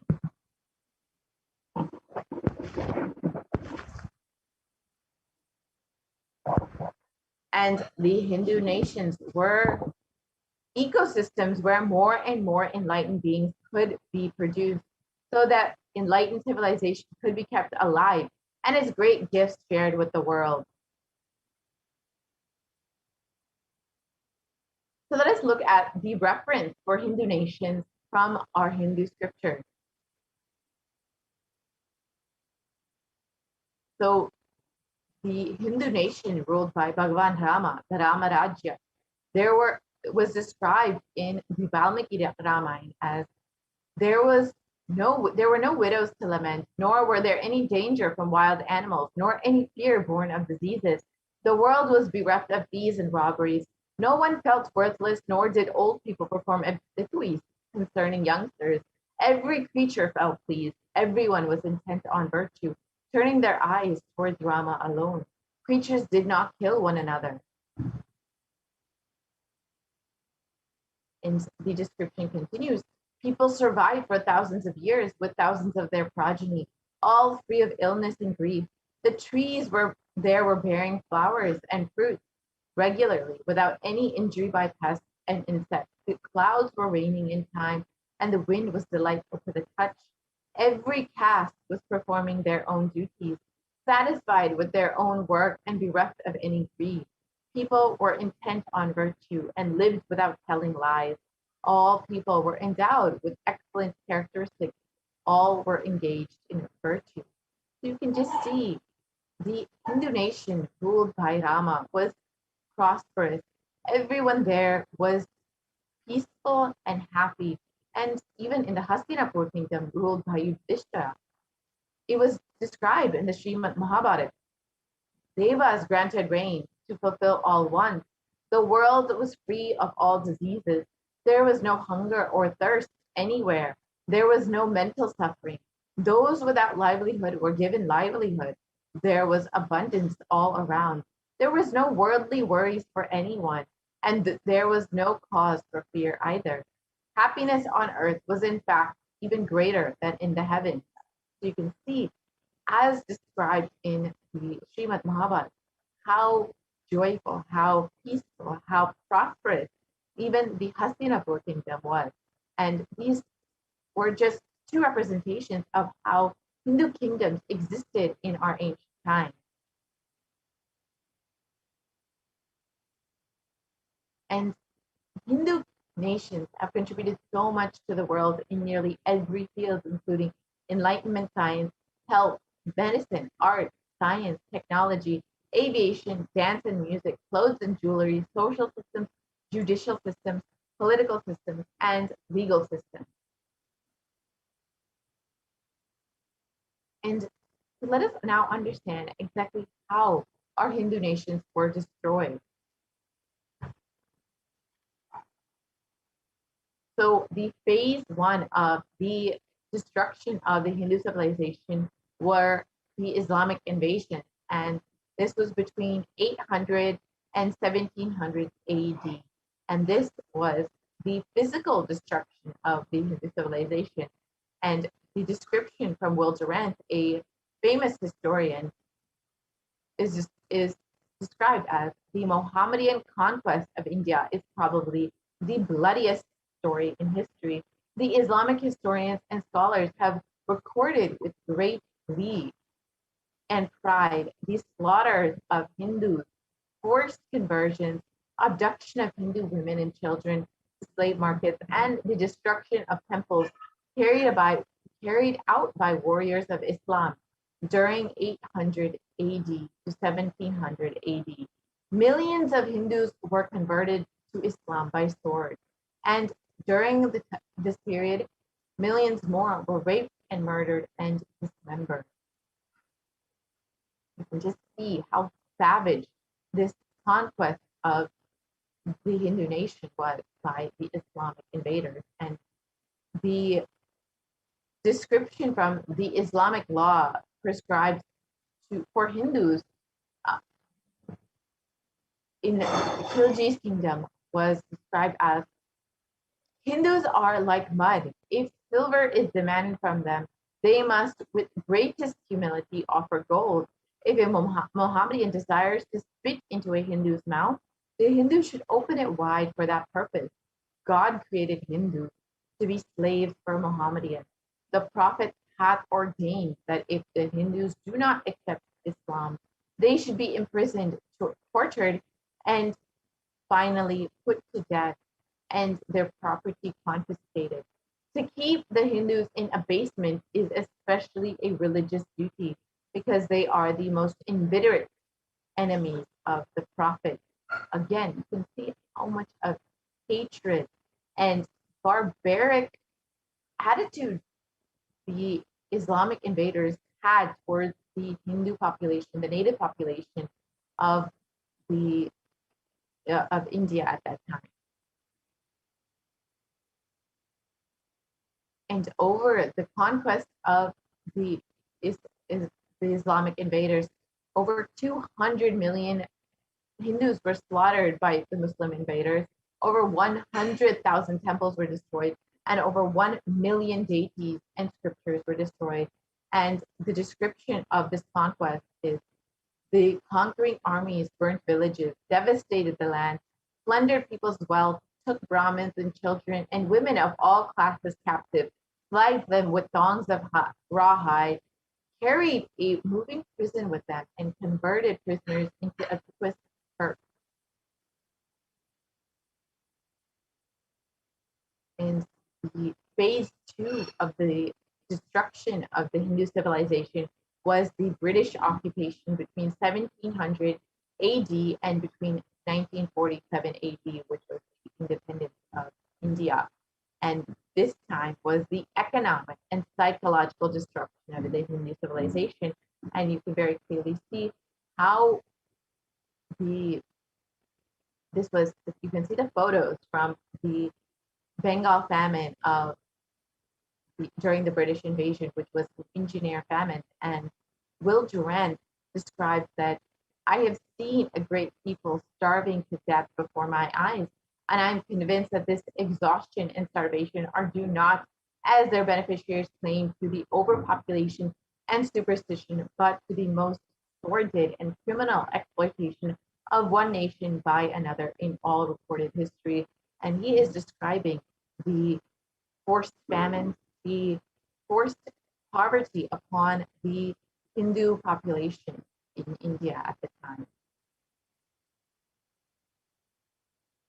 And the phase 2 of the British occupation was, during that time, the British Empire used all possible means to destroy Hindus in civil and cultural institutions in order to delegitimize and demoralize the indigenous people of India so that it would become slaves in their own homeland. And this included discriminatory laws to instill feelings of inferiority, engineered famines to starve natives into submission, they annexed Hindu kingdoms to undermine the native rule. They mistranslated Hindu scriptures to instill anti-Hindu narratives, and they destroyed indigenous Gurukul education system. They destroyed the local industries and forced importation of British goods. And finally, they banned the production and owning of firearms by Hindus. And during the British occupation, $45 trillion was looted over the course of 200 years. 45 million Hindus died due to artificial famines and imposed poverty by British rule, and over 680 native kingdoms were usurped by the British Raj.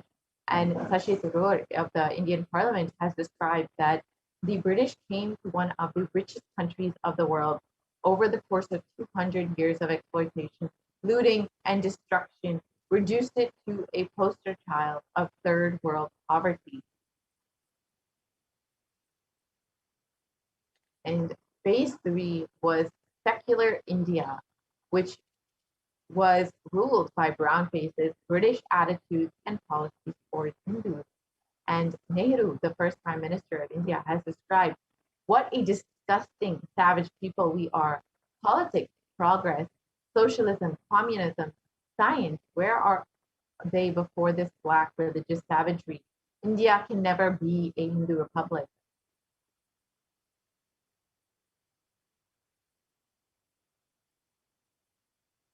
And the first law minister and principal architect of the Indian Constitution described, if Hindu Raj does become a fact, it will no doubt be the greatest calamity for this country. No matter what the Hindus say, Hinduism is a menace to liberty, equality, and fraternity. It is incompatible with democracy. The Hindu Raj must be prevented at any cost. So you can see how much of the secular India contained these anti-Hindu sentiments, how much of prejudice and discrimination Hindus face in the face of the leaders itself of the nation, of the freed nation of India. So much of anti-Hindu sentiments and negative attitudes towards Hindus was placed from the beginning in this secular India. And during this time, the modern Indian legal system and academia and media all systematically undermined, suppressed, and delegitimized Hindu institutions and culture. And this included the India's constitution established government control and taxation over Hindu temples, schools, while all other religious institutions were exempt from this interference. This includes all other religions except for Hinduism. And Articles 26 to 30 of India's constitution discriminated against Hindus by giving special rights and benefits to non-Hindus. This included government benefits and scholarships. And Hindu kingdoms and self-governance was completely abolished, and the anti-superstition law was passed to criminalize Hindu practices. And mainstream Indian academia described Hindus as sexist, racist, backward, and oppressive. And these were just a few examples of how the complete ecosystem, the environment of secular India was completely anti-Hindu, was against Hinduism, despite describing themselves as a secular nation. It was rather an anti-Hindu sentiment that carried forward this new rule, this new era of India.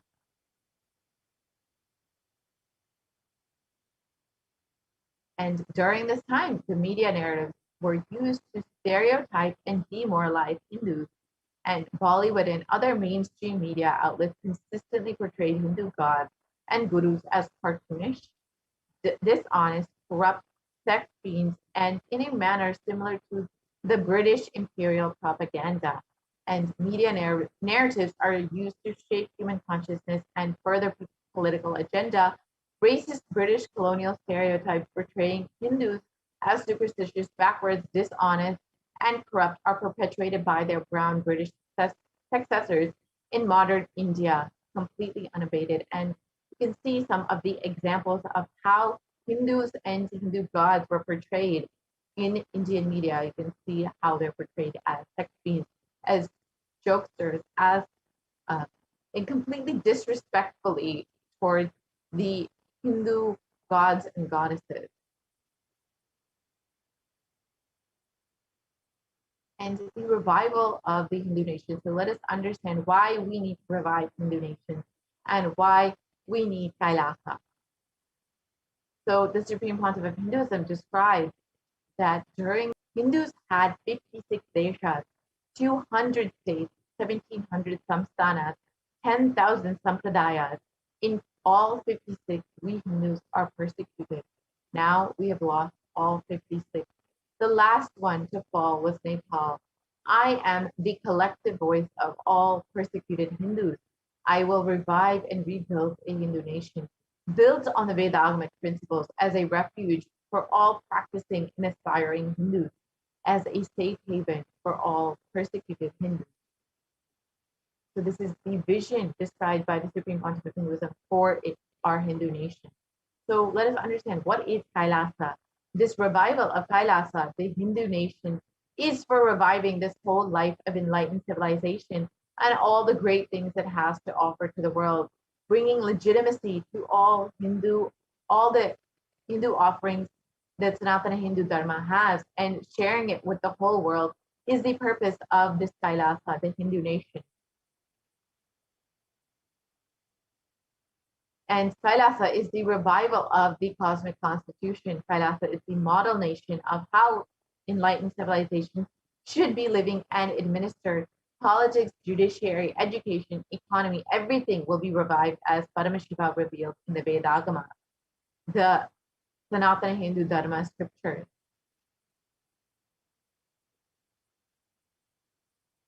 And being one of the most persecuted civilizations, Hinduism is on the brink of extinction, such that the next generation may know only about Hinduism through our history. What can we do to stand up for Hinduism and all that it has offered to the world?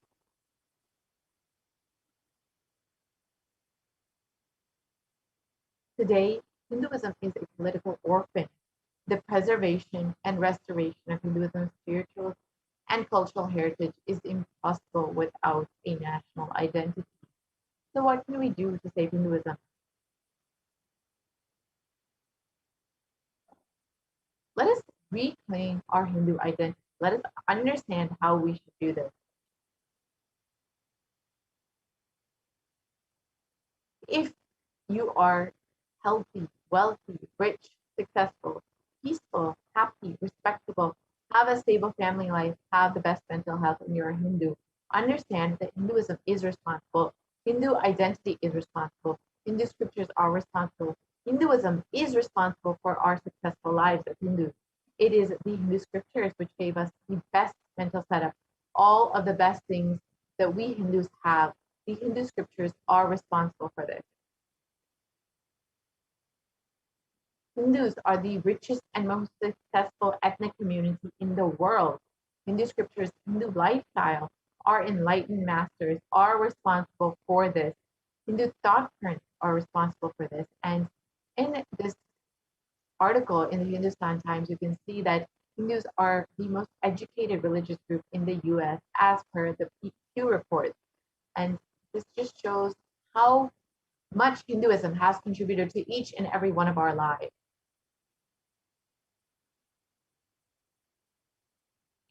So let us reclaim our Hindu identity. It is not just the anti-Hindu element being active. It is the responsible Hindus being inactive, which is responsible for this whole destruction of Hinduism. Let us not take the responsibility for Hinduism and let all the Hindus all over the world reclaim our Hindu identity. So let us understand what is the responsibility of Hindus as they be revealed. It is our responsibility as Hindus to protect Sanatana Hindu Dharma. So let's understand how we can do this.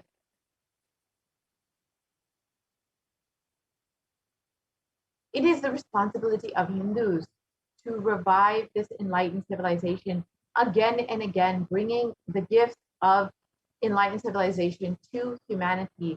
The revival of the enlightened civilization, the Kailasa, the Hindu nation is the survival need of humanity. Again, Devi has revealed that it is our responsibility to protect Hindu Dharma and to share its gifts with the world.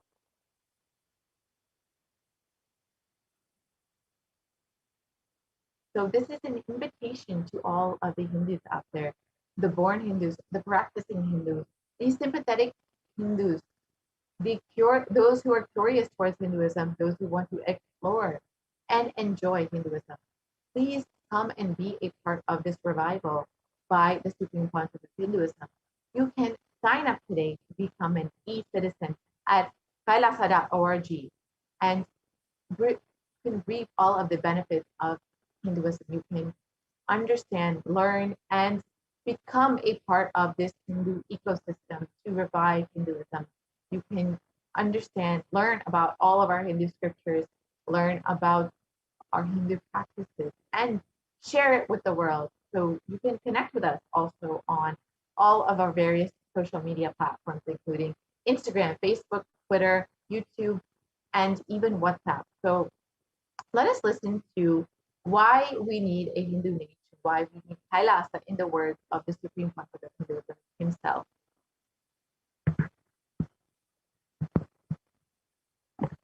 Contribution. Hinduism, Veda Agamas have great things to contribute to the world. Like the great power manifestations, the ancient culture and arts, the ancient lifestyle truths, the ancient medical practices and medicinal knowledge, the ancient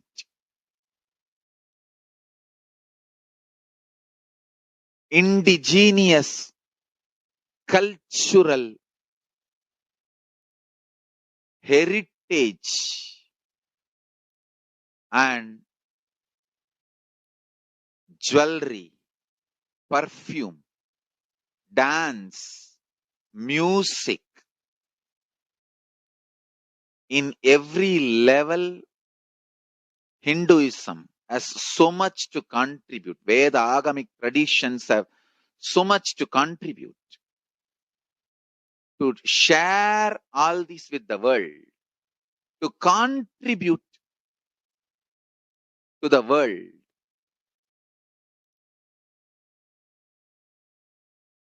Hindus need to tell the world what they are contributing in every level. The brand of Hinduism itself is enriching and empowering and enlightening. Hinduism is all about enlightening the world, empowering, enlightening, enriching the world, contributing.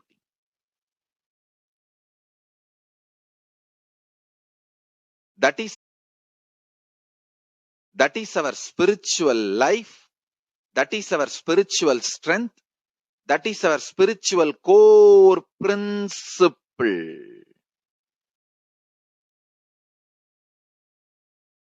O humanity, I request you with folded hands, some one corner of the world, if you just give me few hundred acres, I will keep this whole science alive. Leave it for the whole humanity freely. Fortunately, Paramashiva has given me the power to decode all this Hindu medicinal system, Hindu judiciary system, Hindu social law and order system, Hindu power manifestation system, Hindu mental sciences system, Hindu yogic sciences, the sciences of Hindu biology, Hindu physics, Hindu psychology, Hindu physiology, Hindu chemistry, all this Paramashiva has given me the power to decode.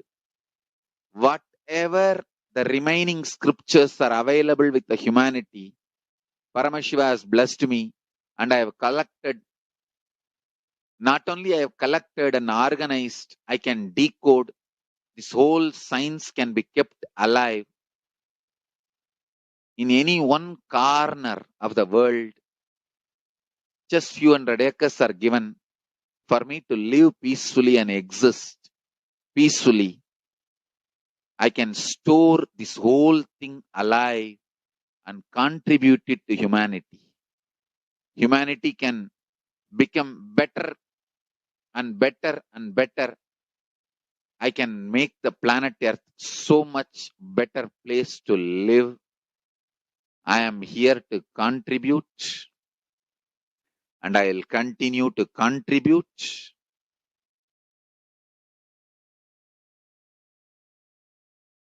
As long as I am allowed to live, I will contribute. I have collected all the remaining available scriptures, maybe 2 crore books. 2 crore means 20 million, I think, books on Hindu physics, Hindu chemistry, Hindu biology, Hindu physiology, Hindu psychology, Hindu law and order, Hindu social system, the power manifestation sciences of Hinduism, yogic sciences of Hinduism. I have collected, and Paramashiva has given me the blessings and power to decode. I have decoded and continuing to decode them. If the humanity, somebody is kind enough to give me few hundred acres in one corner of the world and let me live peacefully, I can keep all the scriptures there and go on sharing with the world, revealing these whole sciences to the world, and go on contributing. I don't need anything other than one cup of curd rice every day. That's all. A cup of curd rice per day over. I can go on be giving this to the world. I can add to the world. I can make the world better place to live. That's all I have to say.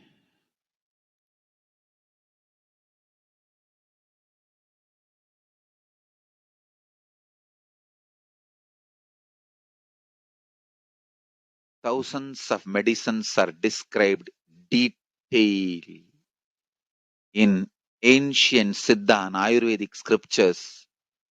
Paramashiva has given me the power to decode them, read them, and properly translate and map them to the modern day human language.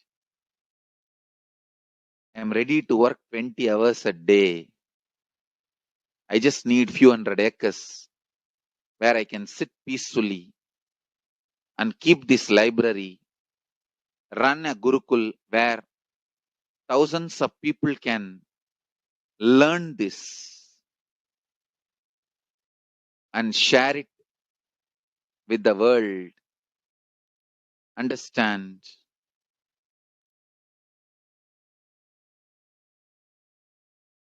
I am only interested in contributing.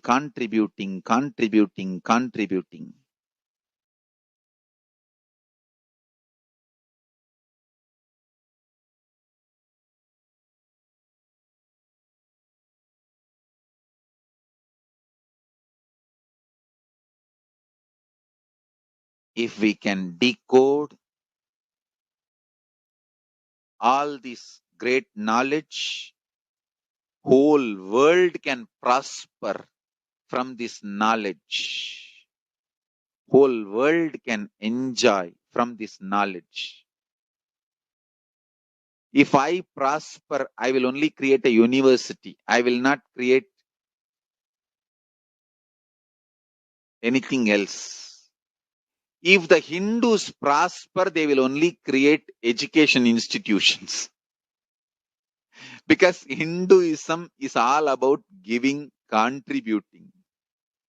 If I prosper, I'll create university. That's all. Kailasa is all about university to decode the ancient sciences and share with the world. Understand? Every day I am sitting and going on decoding, writing notes on my books and writing details on my books. Whether it is making human beings manifest powers, and I have also now started downloading and decoding the science of making animals manifest powers. Whether making people manifest powers or healing,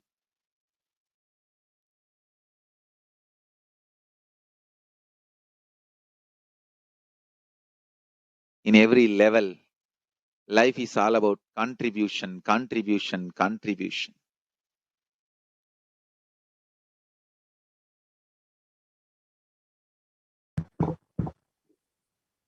And as the Supreme Consciousness, Contribute.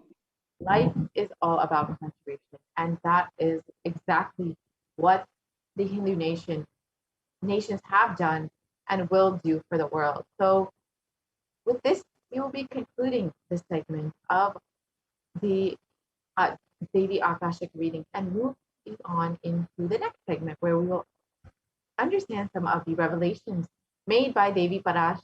Sorry, we will understand some of the offerings that we can make to Devi Parashakti and how we can connect with Devi and show our gratitude for her after receiving so many blessings from Devi. So let us end this segment and move into the next segment. We will be right back after a very quick break.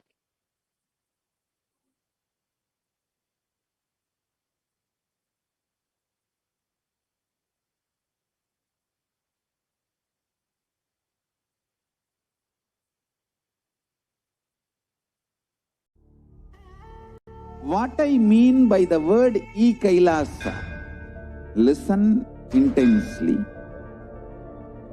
Enlightenment ecosystem, literally enlightenment itself, in your own home, wherever you are. If you cannot come to Kailasa, it's okay. Kailasa can come to you. Kailasa coming to you is e-Kailasa.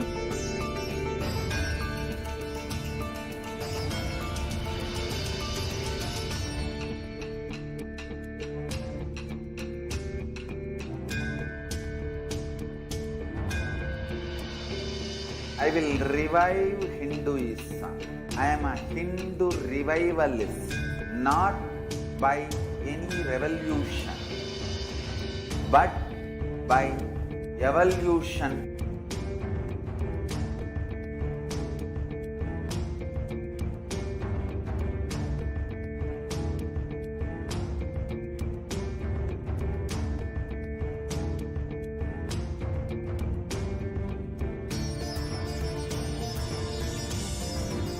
And setting model communities.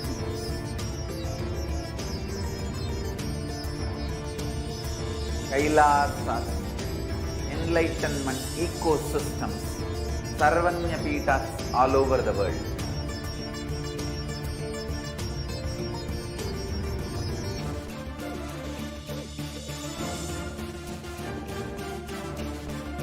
All powerful cognition, knowledge, only when you live, power manifestation and possibilities manifestation happens. This is a fundamental truth.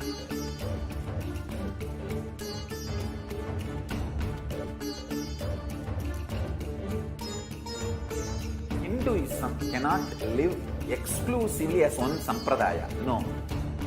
All sampradayas of Hinduism is an ecosystem.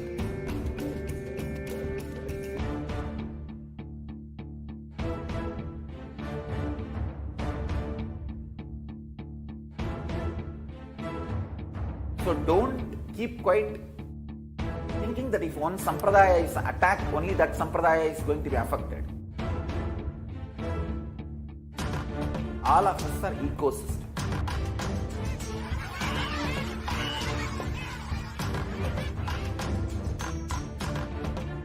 I invite all of you to get involved and enjoy Hinduism by the principle of Dharma. Nithyanandam, welcome back to all of the viewers who are joining with us from across the world for this Devi Parashakti Akashic reading program. And we've come to this segment in this program where we are enjoying the various offerings that you can make to Devi Parashakti. And this segment is going to be filled with scriptural references, learning more about the context from Sanatana Hindu Dharma, about Devi Parashakti herself, and chanting some of the very well-known Devi Suktams and Devi Stotrams, and the different songs that are in tribute to Devi Parashakti that have been composed by some of the most esteemed enlightened masters of the modern day, as well as even before that to the Vedic rishis themselves from the Puranas.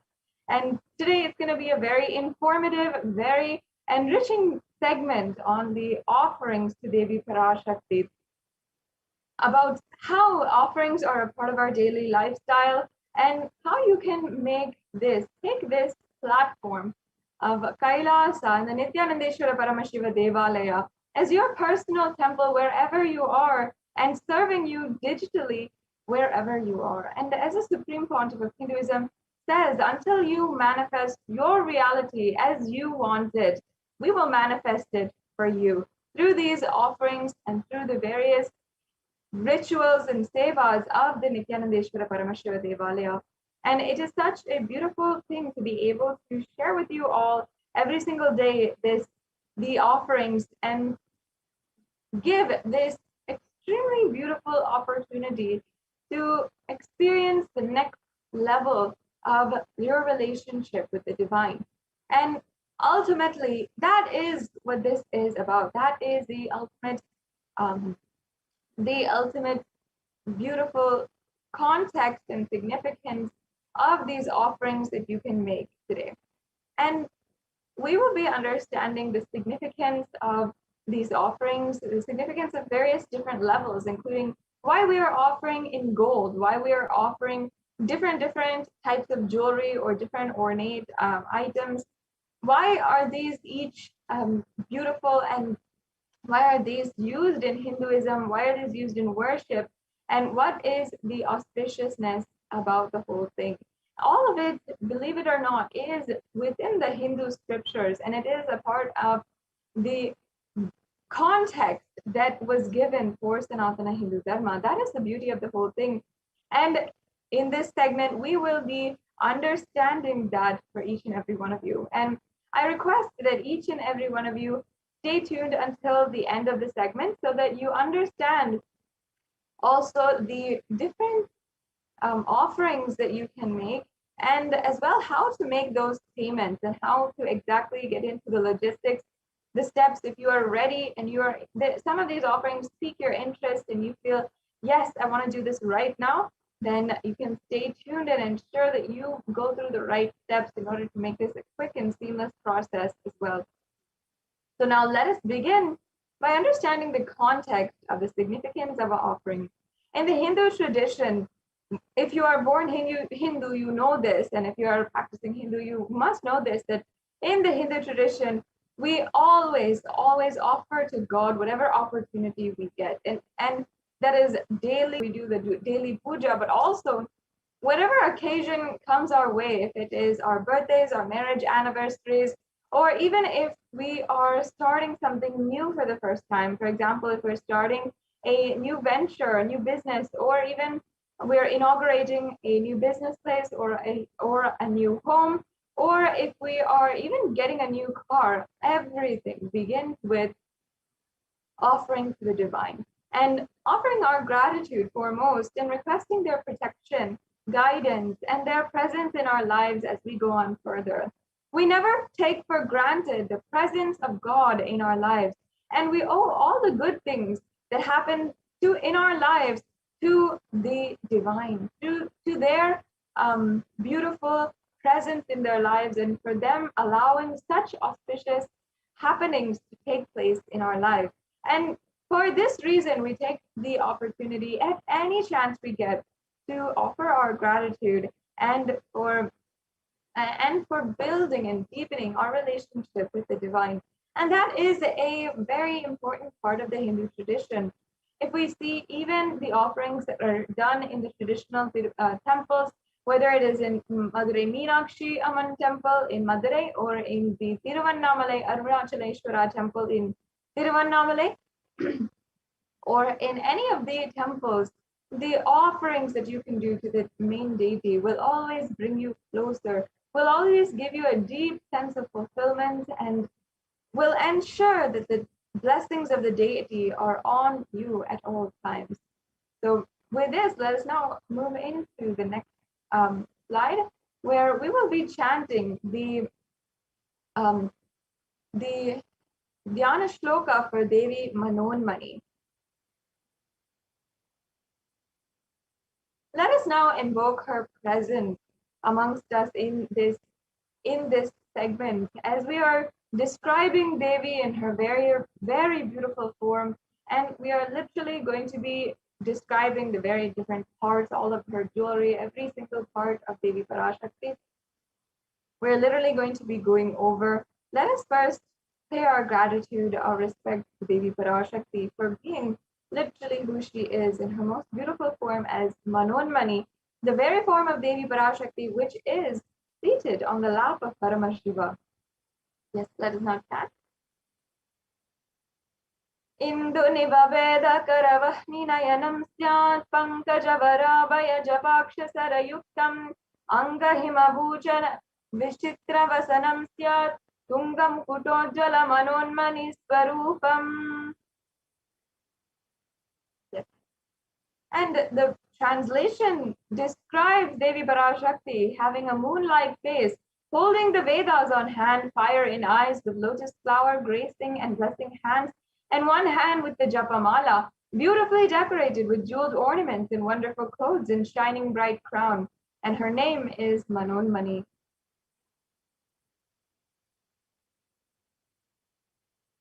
And let me now chant the next Dhyana Shloka for Devi Parashakti. ध्याये देवीं त्रिनेत्रां शशिनिभवदनां वेदहस्तां ददानां सव्ये पद्मं वरदमपरे चाभयं चक्षमालां दिव्यैराभरणैर्विभूषिततनुं ब्रह्मादिभिः पूजितां देवीमेव मनोन्मनीं प्रतिदिनं कामत्रदात्रीं शुभाम्. And the translation says, I meditate on Devi with 3 eyes, glowing like a full moon and holding the Vedas, the lotus embracing and blessing embracing hands. She is wearing beautiful ornaments, and she is worshipped by Brahma and other many gods, and showers auspicious blooms for all actions every day.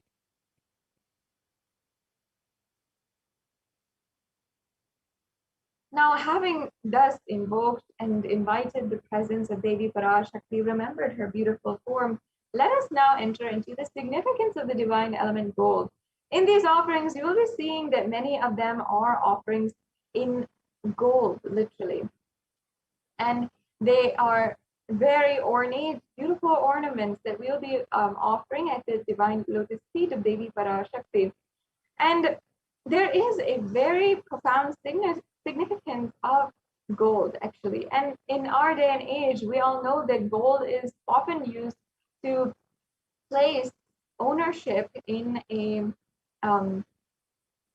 place ownership on a certain deity, or to place value on a certain relationship. For example, on Mother's Day, Father's Day, on people's birthdays, on our marriage anniversaries, we often give them gifts in gold, and that's how we place a value in the relationship.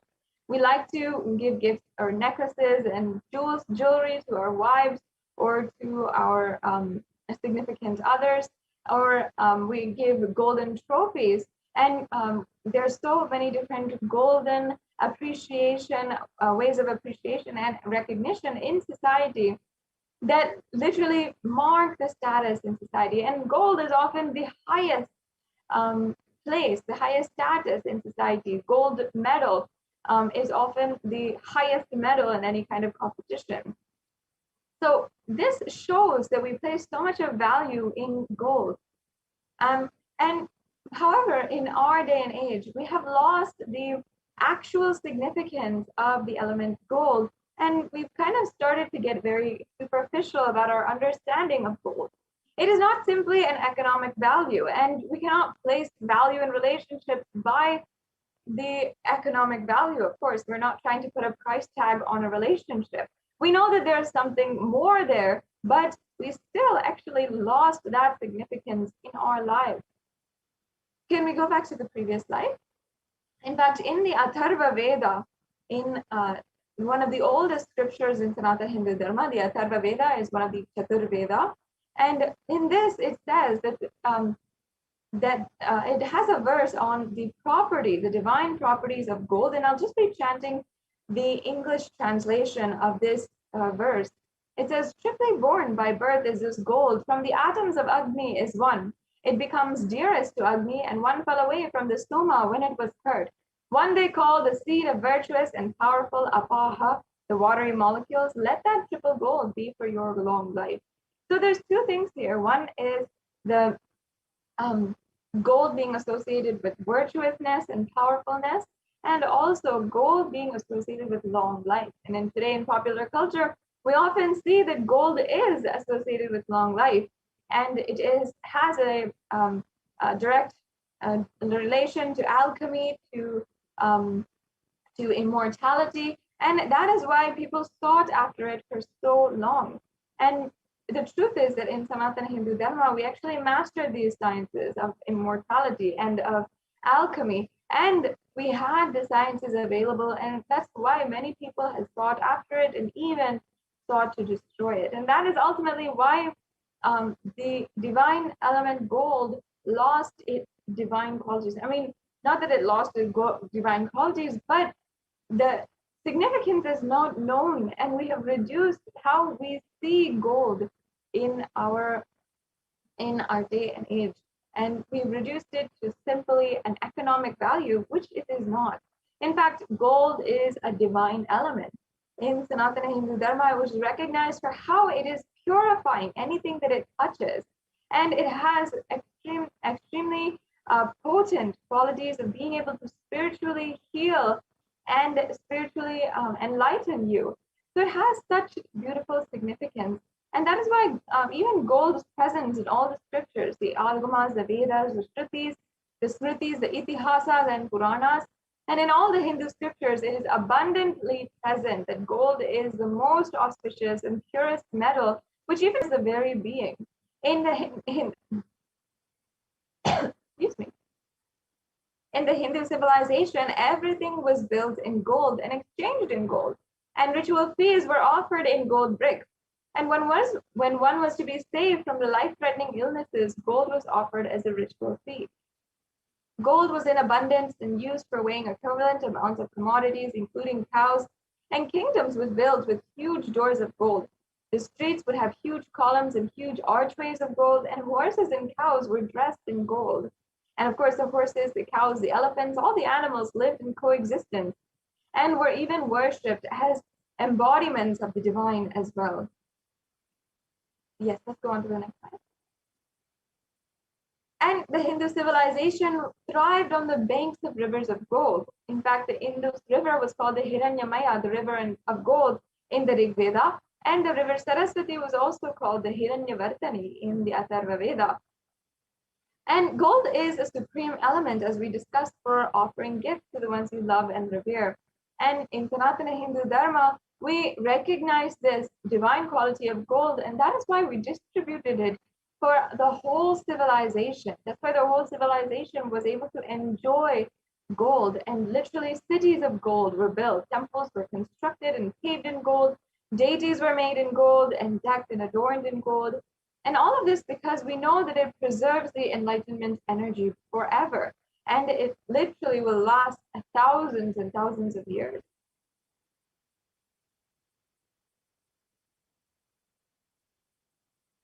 Yes, so now we have established the significance of the element gold.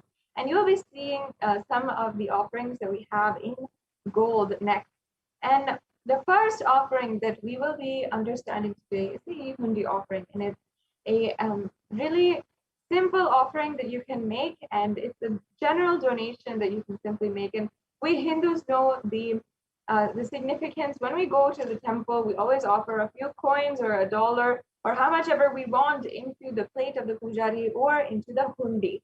And in order to complete this process, this sacred sentiment, we have this hundi available through the e-hundi and you can donate how much ever you want, and simply for paying your gratitude to Devi Parashakti for gracing us with her darshan.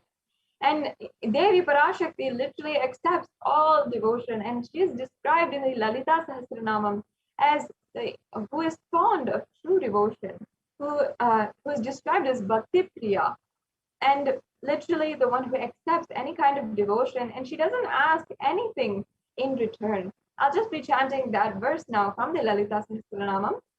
Bhakti Priya, Bhakti Gamya, Bhakti Vashya Bhayapaha, Shambhavi Sharadaradhya, Sharvani Sharmadayini. In this Lalita Sahasranama, which is actually a very sacred text, the different names and descriptions of Lalita of Devi Parashakti, and it is sourced from the Puranas, and Vedic rishis had literally chanted this, and from then it became one of the most primary scriptural references and scriptural authorities for the descriptions of Devi. So here, this verse means Devi is fond of true devotion and is realized through true devotion.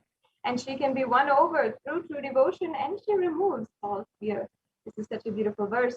And you'll be able to understand how the true devotion simply works, and she'll just accept anything. And it is basically just a form of pure gratitude that we are offering.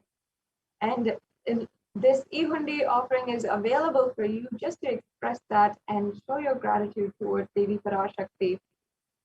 The next slide, please.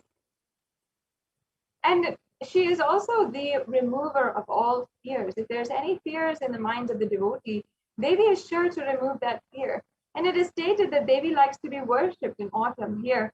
It is meant that autumn is of our life. It's not the seasonal autumn that we are used to every year, but also the autumn when our thoughts become more and more introspective. We start questioning our lives, the purpose of our lives, and we start to become focused more and more inward. This is the time that many of us are going through right now, especially during the COVID pandemic, and especially during so many strenuous times, especially when so many of you are having so much of stress, of suffering in your life, maybe due to the loss of your loved ones, or maybe due to the impending fear of so much of burden or so much of disease. There is so much going on in our lives independently for each and every one of us. And it is now the time that you can worship Devi Parashakti. And this program is available for you every single day to remind yourself of Devi Parashakti's revelations. Every single day we have new revelations, we have new things that we always bring out. And Devi herself has made herself available and giving the live Bhava Samadhi Darshan to each and every one of you, and making herself available during this time of crisis, global crisis, literally. And that is when the need for Devi worship becomes stronger. So you can utilize this Evendi offering just to express your gratitude. And Devi Parashakti simply accepts any kind of donation, any kind of devotion that you are offering in this way as well.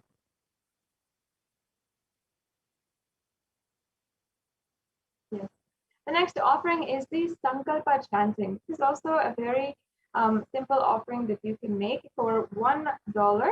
And this offering is the chanting of the Sankalpa. And the chanting of the Sankalpa is a very spiritual process. It is a prayer that is offered at the feet of Devi Parashakti. And the Sankalpa is actually a very elaborate prayer. It has very many lines, and in the description of the avatar as well as Devi Parashakti herself. And it also has prayers embedded within its lines for things such as experiencing the eternal celebration, the eternal auspiciousness, and blessing us with the different Shaktis as well as great help, going beyond fear and lust and greed. All of this is the things that we are praying for in the Sankalpa mantra. Not only that, the creation of positive energy inside of us through the sacred chants is not something that should be taken for granted.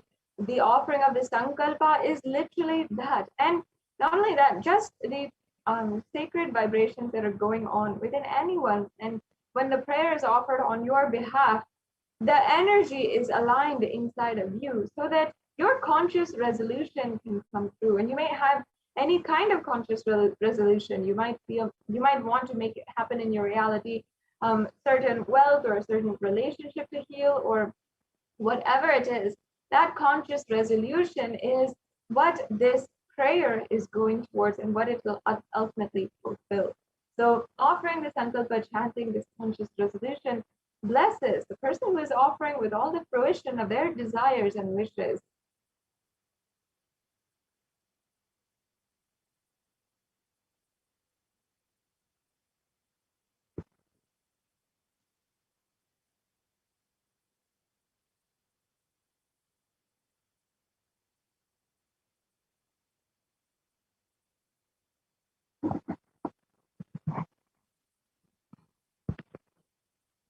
Sorry for the technical glitch.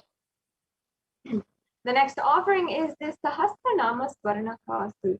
This is an ode in tribute to where Devi Parashakti is recognized as Lalita, and sorry, is recognized in the Lalita Sahasranamam in verse 731 as Namaparayana Prita, meaning she who likes the repetition of her various names. This again goes back to the chanting of the Sahasranamam, which is a very esteemed, powerful sadhana in spiritual practice in the Hindu customs, in order to achieve the higher energies in your life. And sadhana means spiritual practice. And it really is a powerful way that is actually recognized by so many different people, by researchers, that it creates so much of positive energy inside of you when we are chanting.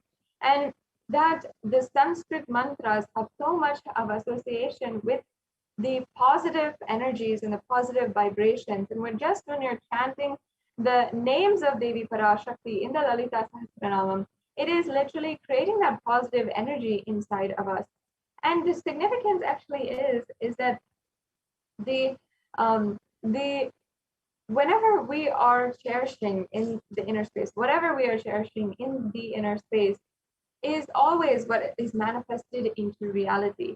And we always manifest we always literally manifest whatever is going on inside of us. If we are cherishing suffering and we are continuously worried, we'll see that that is exactly what happens. That's exactly what plays out. If we cherish positive thought currents in the same way, we experience that in our reality. So this offering of the 1008 names of Devi Parashakti is a special and unique archana offered to the Mahameru of Devi Parashakti. You can offer a gold coin inscribed with each and every one of these 1008 names and receive the blessings to have all of the Ananta Kalyana Gunas, literally be blessed and be expressing all the divine qualities of Devi Parashakti.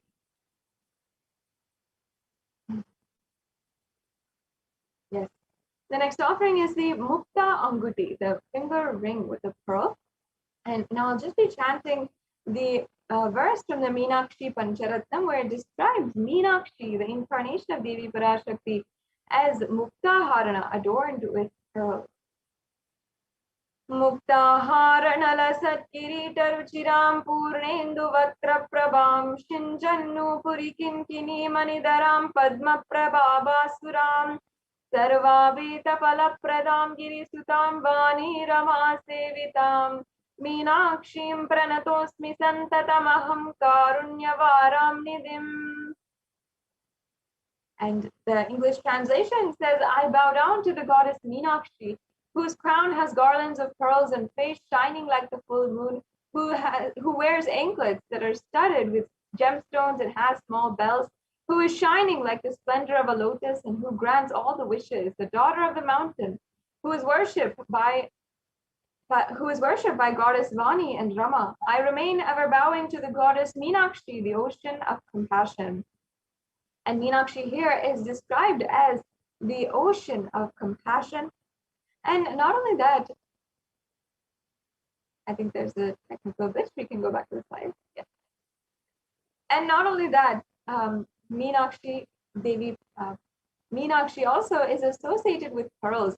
And literally, pearls actually symbolize compassion, and they're also very much associated with Devi Meenakshi.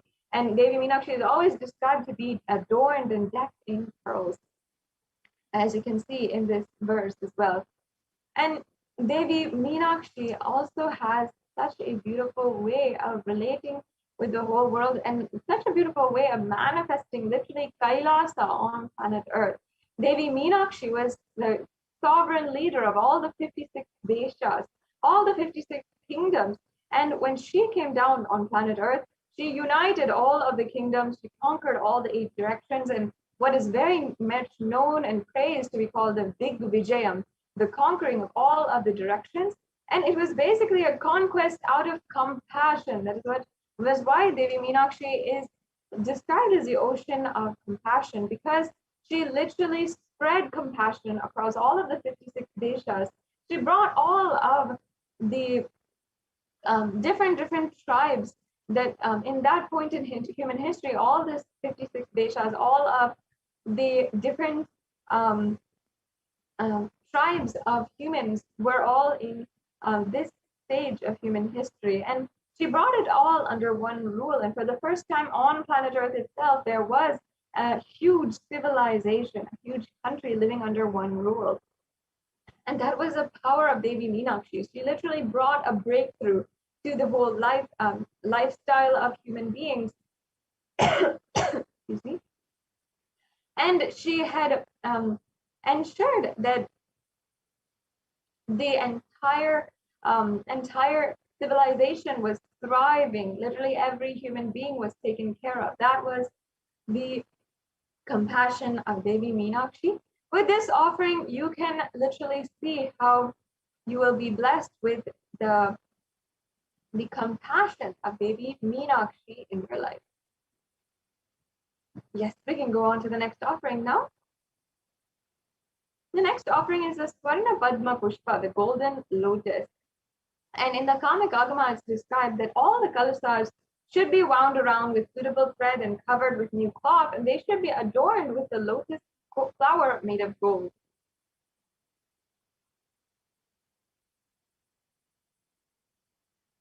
The next slide, please. And actually, there are so many different references for the lotus in Sanatana Hindu Dharma. All the different references are always describing the worship of Paramashiva and how lotus is the best thing that you can offer. And whether it is the lotus pericarp, the lotus petals, the lotus flower, or the lotus stem, everything is has different uses in the worship of Paramashiva. And that is because lotus is considered as a divine flower, because of its divine quality of elegance, resilience, and radiance.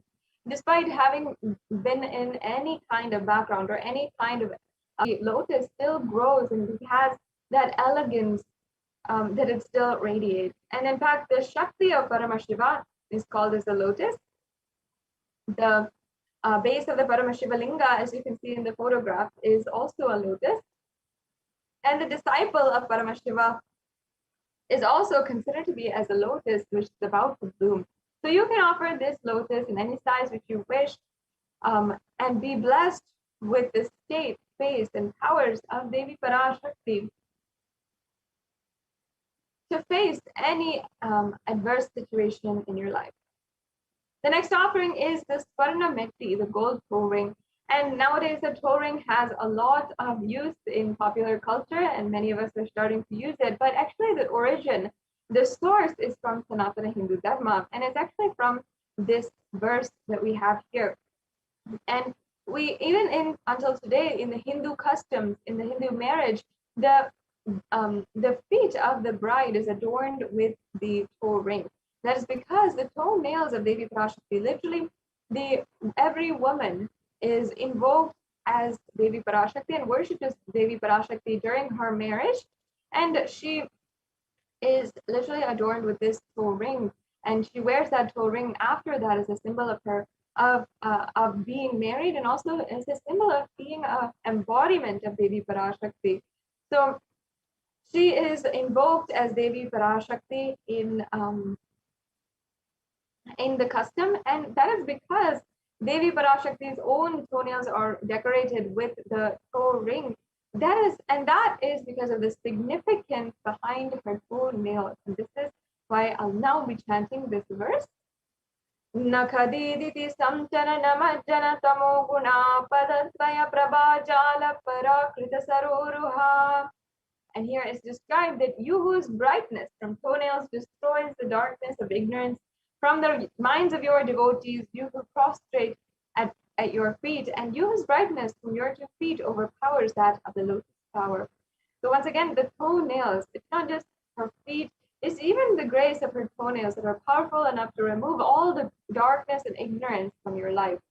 And you can be adorning the feet of Devi Parashakti with his toenail and offer this. And you can be in the constant gratitude for receiving her blessings, even in the most difficult part of your life. The next offering is the offering of the Swarna Mangtika. And Devi Parashakti is described as Shuddha Tarabi Varshini. And that means she who makes the nectar flow in all of our nerves from the Sahasrara and who gives a very pleasant experience of the ultimate. And the Mangtika actually represents the nectar which is overflowing from the Sahasrara chakra, which is fully open. And the Mangtika, if you don't know, is a jewelry that goes from the center of the forehead to the center of the head to the forehead.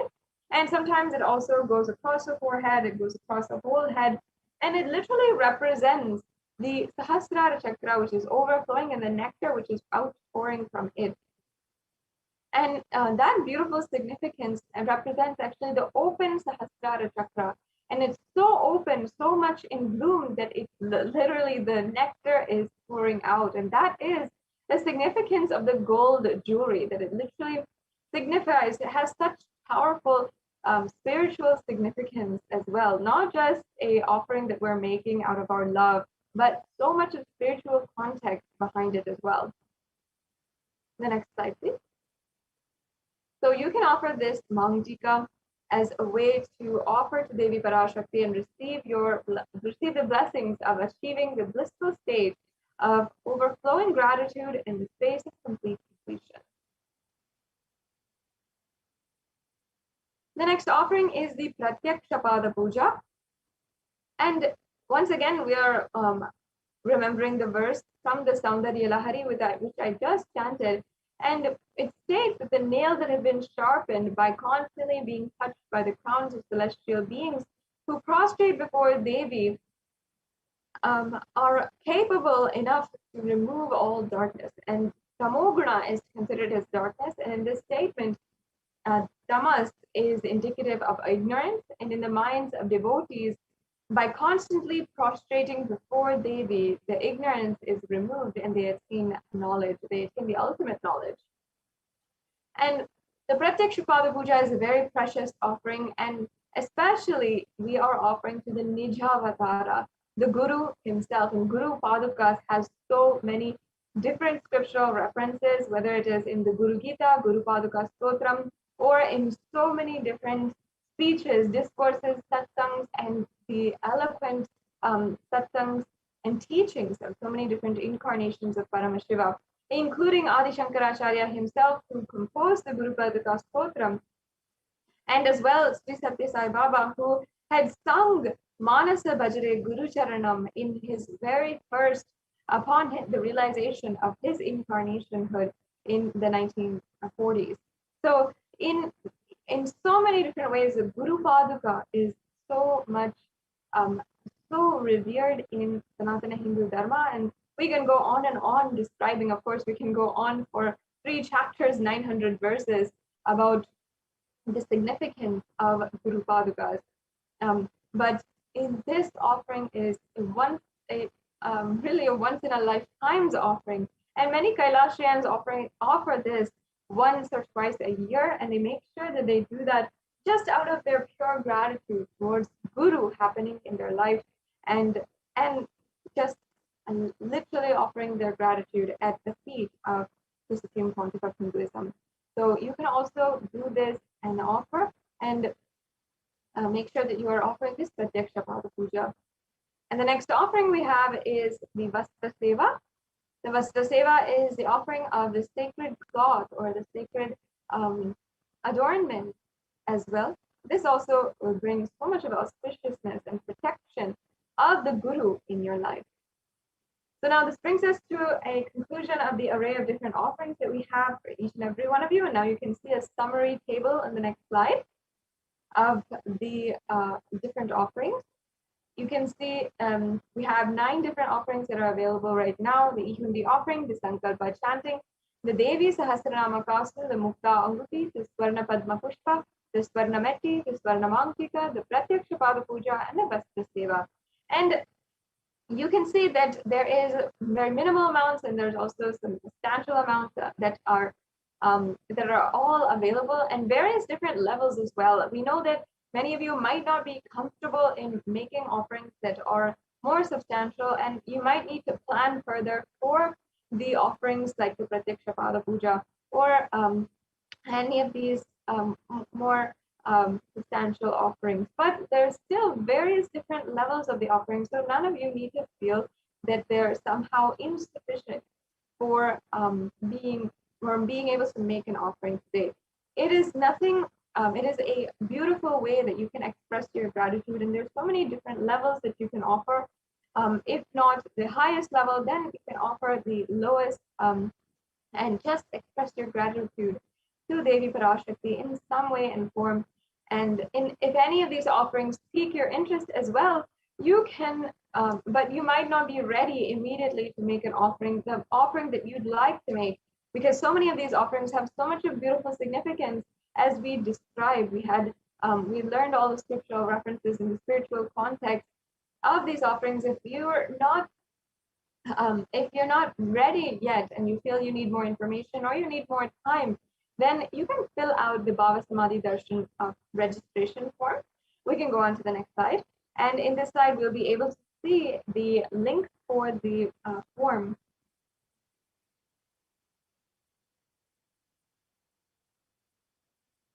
Yes.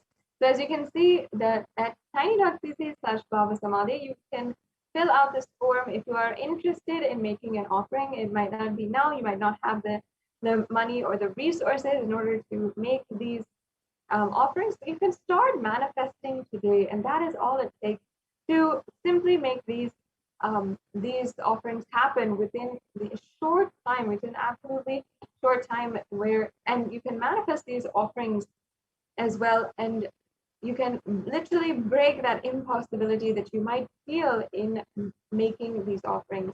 So if you're interested in making these offerings, or you need help in manifesting, or if you'd like more details, you can visit tiny.cc/Bhava Samadhi and fill out the registration form. And if you are in the next stage, and if you are ready to make a payment today, that's awesome, that's great. You can go to tiny.cc/Devi-offerings and make your payment right now. And as you can see, it'll be a very quick process, just a 3-click process, where you select in the drop-down menu the offering that you want to do, and then you add that to your cart. Then you can go to review your cart, you press proceed to checkout, and then you enter your payment details, and then you are set to go and you have made your payment. And after the payment is done, we request all of the Yajamans, anyone who is making the offering, to ensure that you are filling out the Sankalpa 2021 form at tiny.cc/Sankalpa 2021. This form is extremely important because it ensures that the Puja Acharya has your names, your nakshatra, your gotra as well, so that it can be chanted during the puja. And if you do not know your nakshatra, your gotra, these details that are required during the puja or that are often chanted, it is okay. You can just skip those parts in the form, and you can move on. And make sure, though, to submit the form with your names and the names of your family members or the people on behalf of whom you are offering this puja, so that it is chanted during the puja and all the blessings and auspiciousness is bestowed on you. So these are the very quick steps for making a payment immediately. And as you can see, it's a very, very simple process. And not only that, we also have another opportunity, which is offering a donation through the e-hundi offering or the YouTube super chat. And on the YouTube super chat, you will be able to see that you should be a member in order to make a donation. So you can join as a member of the YouTube channel, Kailasa's HDH Nithyananda YouTube channel, and then you can you'll be able to see the options for the super chat or super sticker options, and then you can go ahead and make your payment through YouTube, and you can pay through credit card, debit card, or PayPal. And these options are there for you, and it's a very easy way for you to make a donation right now and just offer your gratitude to Devi Parashakti. And now with this, we are coming to a conclusion of this segment of today's program. In the next segment, we will be joined by the representatives from the Adi Kailasa Sarvagna Peetham, who are going to be joining with us, and they will be describing to us the multi-layer quarantine campus that is being administrated right now in Adi Kailasa Sarvagna Peetham and 13 other Adinams in India, and also how the United Nations has recognized this the COVID-19 and multilateralism report submitted by Kailasa to the independent expert on the COVID-19 and multilateralism. And in this way, literally, Kailasa has literally made a breakthrough in leading nations across the world in reviving the Hindu solutions in order to bring all the nations to make an international treaty for addressing the COVID-19 pandemic. So with this, we'll now be entering into the next segment. We have Ma Dayame Swami, who is a representative from the Adi Kailasa Sarvagna Peetham, who will be joining with us now. Thank you. Welcome, and thank you for joining with us and describing now to the viewers about the Kailasa COVID Care Center in Adi Kailasa Sarvagna Peetham. Thank you, Ma Sadashivapriya. Welcome, everyone. Nithyanandam.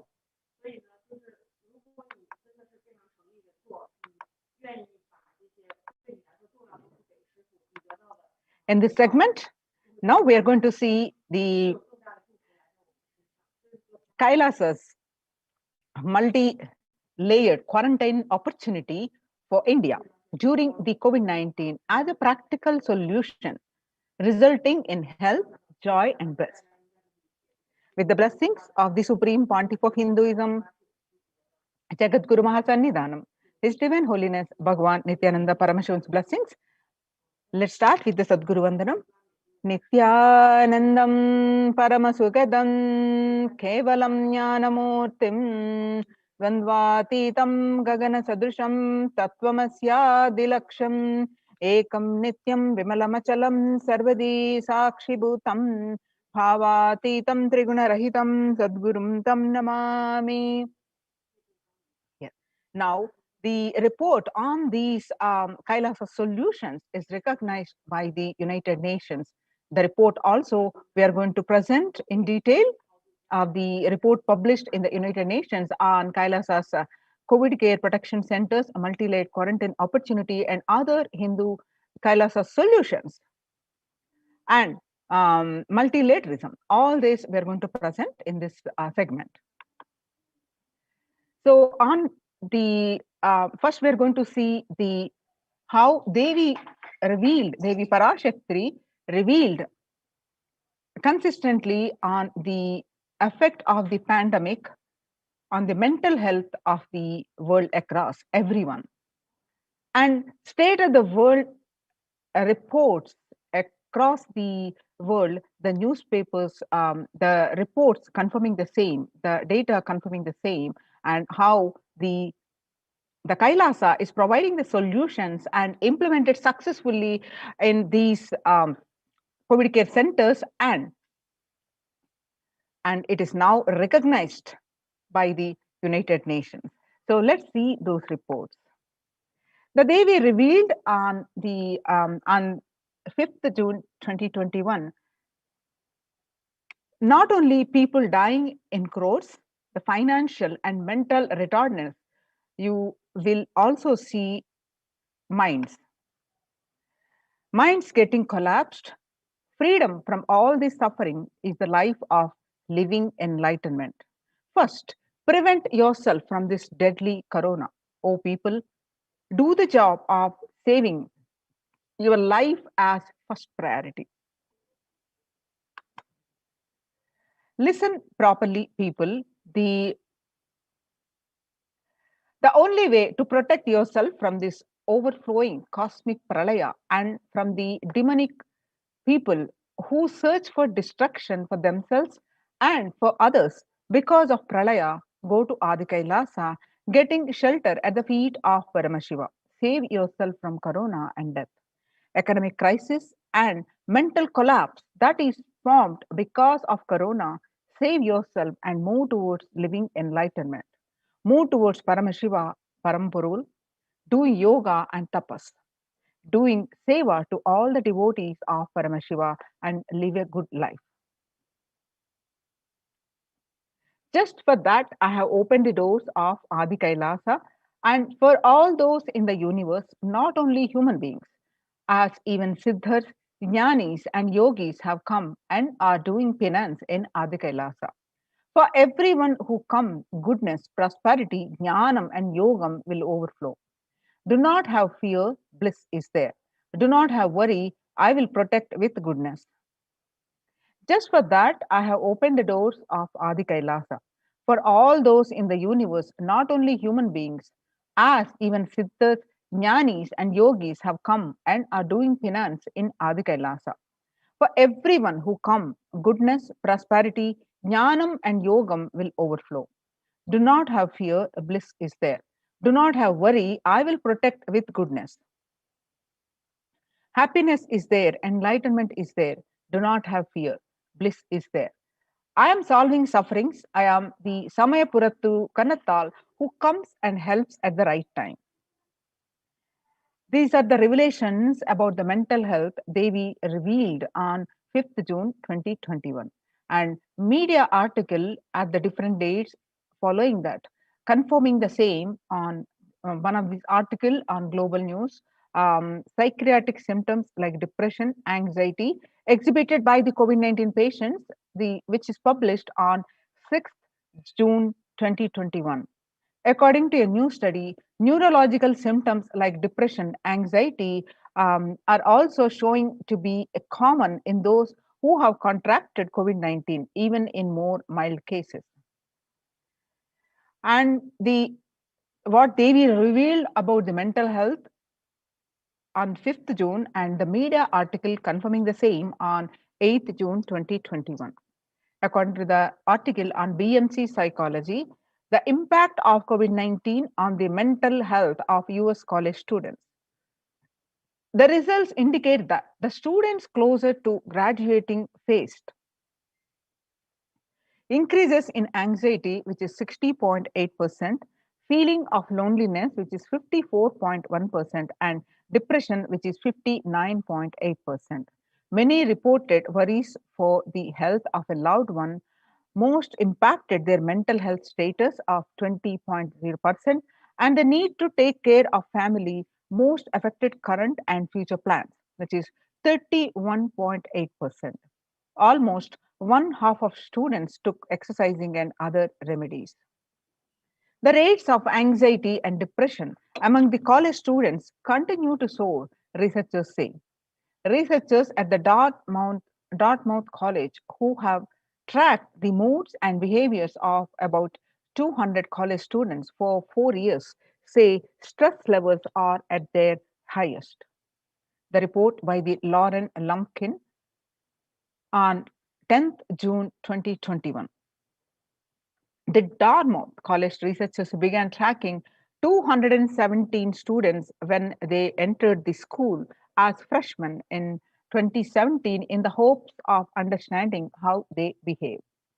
They have seen students' stress levels rise and fall, usually in tandem with midterm and final exams. But since the onset of the coronavirus pandemic, rates of depression and anxiety have soared and have showed no signs of coming down.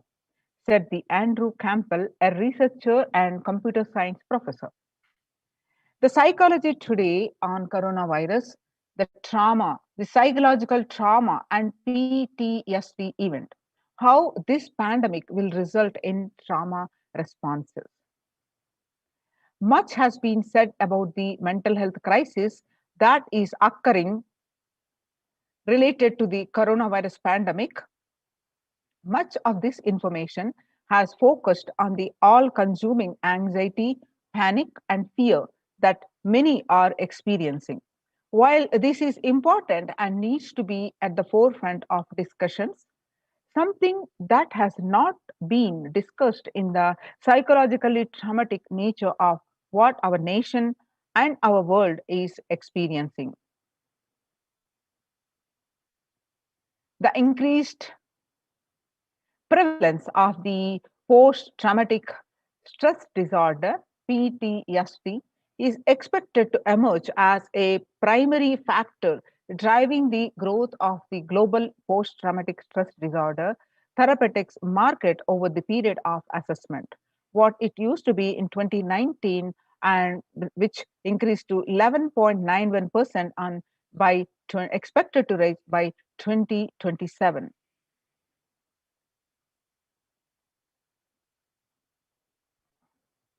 According to the CNN, there is a high prevalence of mental distress in countries across the globe due to the coronavirus pandemic, especially among healthcare workers and children.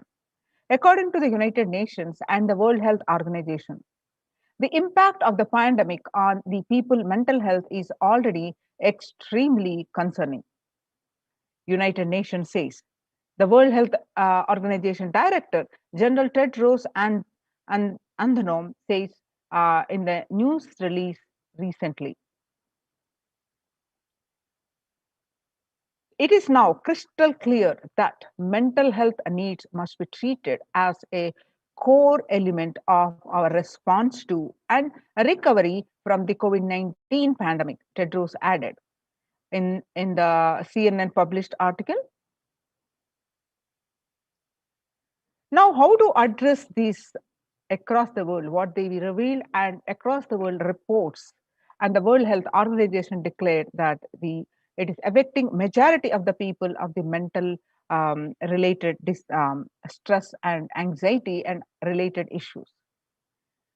See, one of the majorly they reveal is yoga. Yoga greatly improves mental, spiritual, and physical health.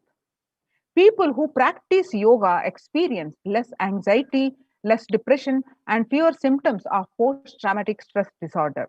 Yoga also improves well-being, including increased gratitude, relatedness, acceptance, centeredness, empowerment, self-esteem and compassion, self-awareness, and hope. Yoga can help us to manage stress and self-regulate, an important tool in the current time. We are all equipped with the innate coping strategies for responding to stress.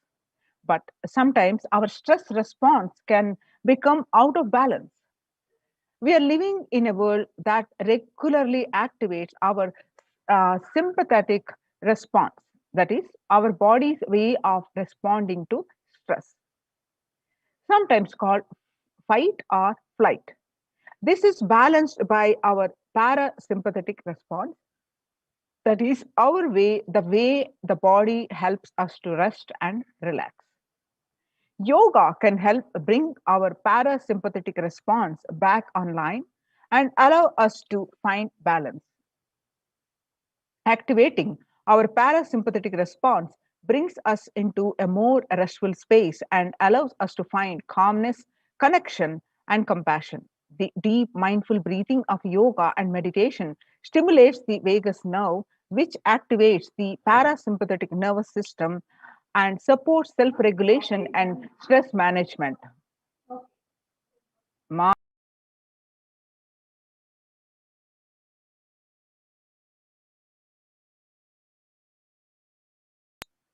Yoga can be a valuable tool for self-care, especially in challenging times. Yoga is now being used as an empirically based treatment, often in combination with other interventions with benefits for both physical and mental health. Many clinicians are recommending yoga as it may help support the effectiveness of traditional treatment approaches.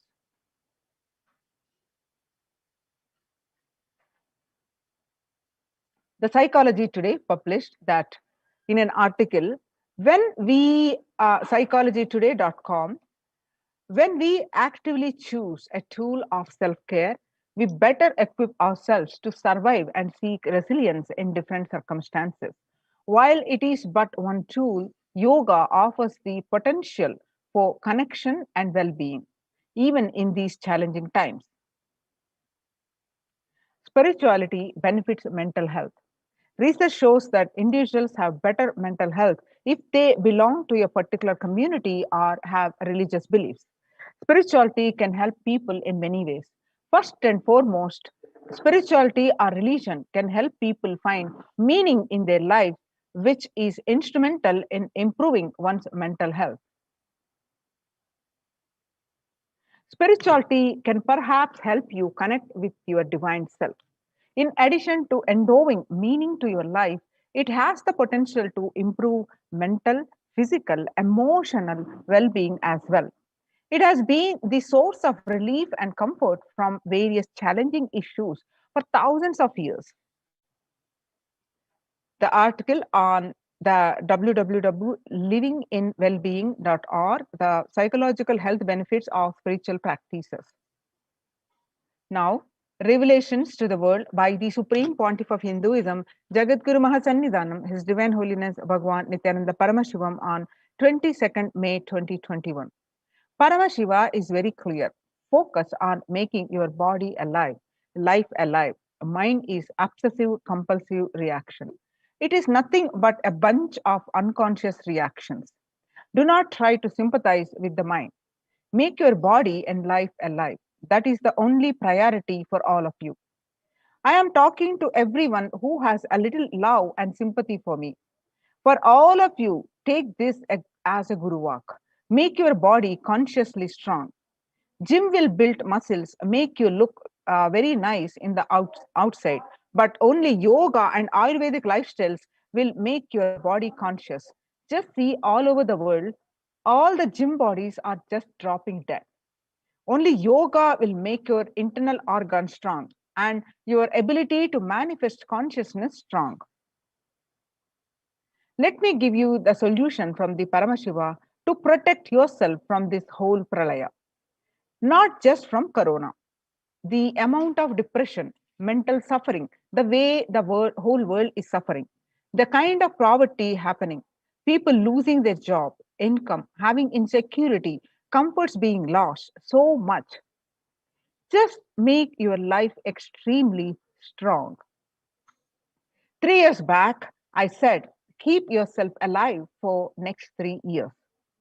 I have enough evidence that 3 years back, I trained the whole Kailasa. First, the devotees in their own homes. Second, the Kailasavasian inside the Sangha, physically, mentally, psychologically, or consciously for quarantine lifestyle. For being active without getting mentally broken by being in one place, doing intense yoga, making the body and internal organs strong, taking bay leaf, neem juice, tulasi, and haritaki, triphala churna, Ayurvedic lifestyle, a lifestyle of less food and more energy, more activism. I only told it is for an important reason. Please wake up. Quarantine yourself, build your body. Do not bother about your business or any other profit or anything else. This year, if you are alive, that is the greatest profit.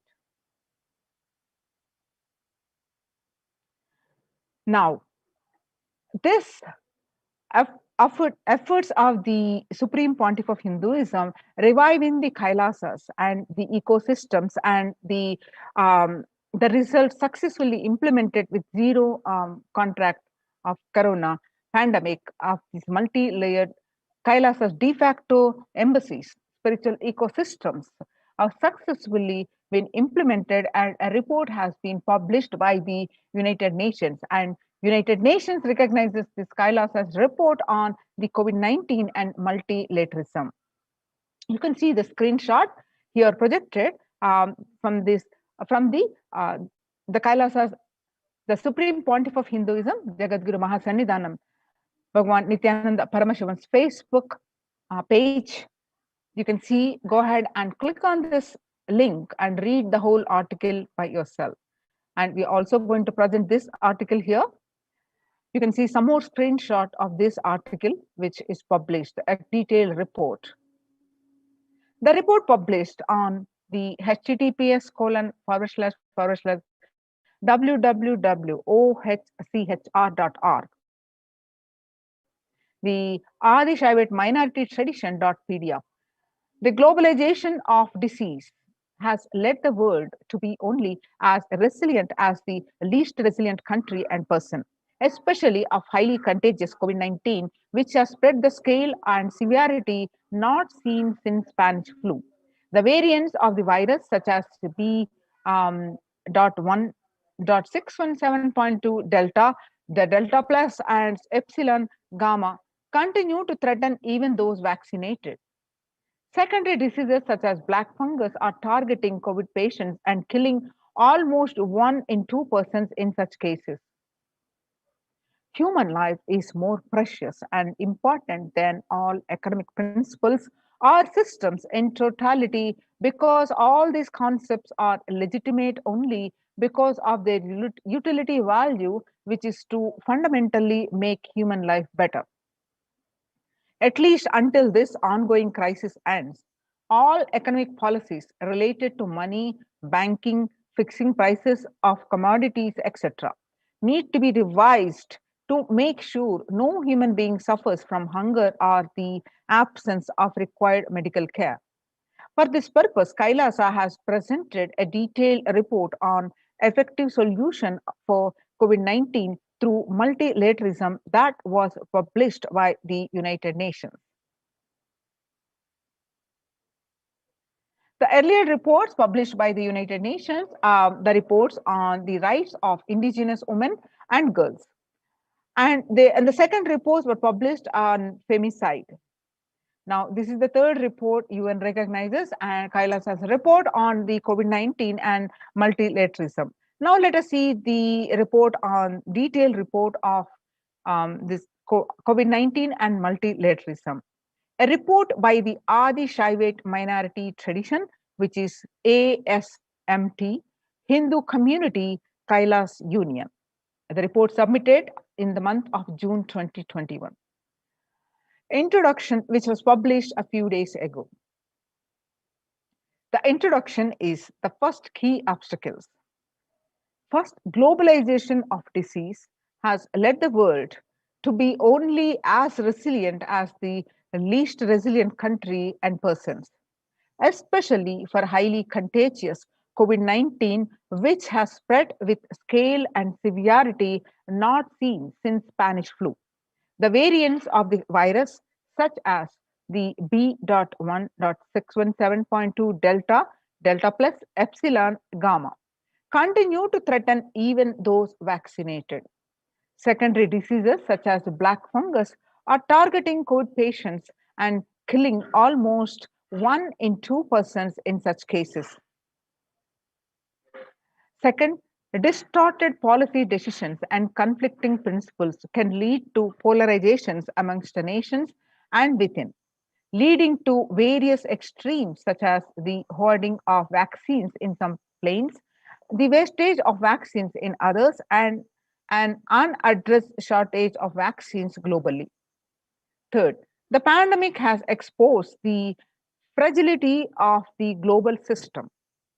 The disruption in the supply chain is especially worrisome for essential food supplies, which disproportionately affects the already much vulnerable and even more. Fourth, the lockdowns have brought the global economy into crisis, bringing recessions and worsening unemployment rates. Frequent lockdowns and the ongoing threats of famine especially in countries where employment is predominantly informal, or exacerbating worries that starvation may cause more suffering than the virus itself. Far from the SDG 2, zero hunger, the number is now predicted to come close to 1 billion. You can see the supporting articles of various articles projected here, and more articles as published as a supporting documentation for this. Now, the solutions. First solution, revised economic policies. Human life is more precious and important than all economic principles or systems in totality, because all these concepts are legitimate only because of their utility value, which is to fundamentally make human life better. At least until this ongoing crisis ends, all economic policies related to money, banking, fixing prices of commodities, etc., need to be revised to make sure no human being suffers from hunger or the absence of required medical care. Next, as per the Hindu principles, the world, including the economy, evolves through the 5 phases. First, creation or growth. Second, sustenance or stagnation. Third, recession or revitalization. Fourth, reinvention. Fifth, breakthrough. As per Hinduism, conventional economic growth is observed when best practices are applied diligently. However, during times of crisis lead us to the fourth and fifth phases, wherein the need to reinvent and deliver a breakthrough becomes both a survival need and an opportunity to surpass any means and measures of conventional economic growth. Next, according to the Keynesians, increased public expenditure during the Great Depression of 1929 improved the economy. However, the government never completely gave up trying to balance the budget, which resulted in it never spending enough to bring the economy out of recession until the Second World War. Similarly, the current crisis requires governments to temporarily discard trying to balance economic interests that compromise quarantine safety and put human life at risk, and rather in reinvent their economic strategies and multilateral coordination for benefiting during the subsequent breakthrough period after the end of the crisis. Next is Hindu multilateralism. There is an immense inequality in the capacities of governments, organizations, and people on 2 grounds. First, the health response. Second, economic recovery. Surviving the highly contagious COVID-19, where the world is only as resilient as the least resilient country and person, requires governments and organizations and people to collectively address the crisis. From 3200 BCE, the 56 nations in Asia had multilateral treaties based on the Hindu principle Vasudhaiva Kutumbakam, that is, the entire world is my family. This is from Maha Upanishad, chapter 6, verse 71 to 73. You can see the supporting articles of this presentation here. Second, next is provide sustainable community livings with multi-layered quarantine. That is, home or self-quarantine is not a viable solution for a vast majority of people for either health safety or economic reasons. In Assam, the home quarantine has been reported to be primary reason for a large number of deaths. In some places, governments have moved people out of home quarantine to COVID care centers.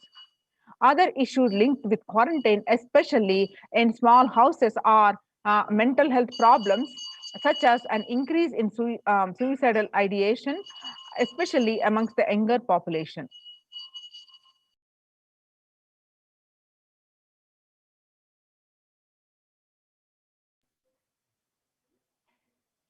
This requires friendly quarantine setups which are self-sustained and sufficient in terms of food stock and supplies, recreation, employment, education, etc. In India, state governments have attended to provide free and um, paid solutions which face various challenges related to hygiene, exorbitant pricing. Some facilities have seen challenges related to requests for private accommodation. Experimental townships such as Auroville have demonstrated a fair amount of success in creating a friendly, safe, and compliant quarantine facility. However, solutions such as Auroville are not open to the public. For 2 decades, the leader of the ASMT Hindu community, the Supreme Pontiff of Hinduism, Jagadguru Mahasannidhanam, His Divine Holiness Bhagwan Nithyananda Paramashivam, had been creating townships like Auroville across more than 100 cities in several countries. The Supreme Pontiff of Hinduism, Bhagwan Nithyananda Paramashivam, has urged the citizens worldwide, especially from severely affected, the regions which severely affected by the pandemic, to protect themselves as the topmost priority and avail these free quarantine facilities that the community has created, especially as home quarantine has failed for many and is known to be a primary reason for a large number of deaths in many scenarios. The Supreme Pontiff of Hinduism, Bhagwan Nithyananda Paramashivam, has emphasized the need and urged the government, the worldwide, to provide food, safety, medical care, shelter, and all survival needs to all human beings under their care, with absolute multi-layer quarantine until the coronavirus is eliminated from planet Earth, including all different strains of the virus. Now you can see the supporting articles which are projected here. Next is educate citizens on individual pandemic management. Unlike previous pandemics, the current era provides active, real-time visual information about the fatalities. And underreporting of this data may give false hope and make people reckless. Exaggerations in reporting can also make people reckless as they may feel eventual death due to a coronavirus is inevitable. So proper education is extremely crucial as it will dramatically reduce the number of deaths and reduce the challenge on the healthcare system.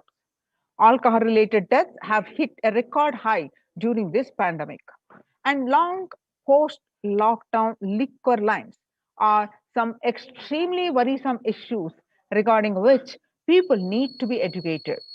As a top priority, people need to be given confidence in their life as the security about the future for them to stop behaving recklessly or fall into depression and commit suicide.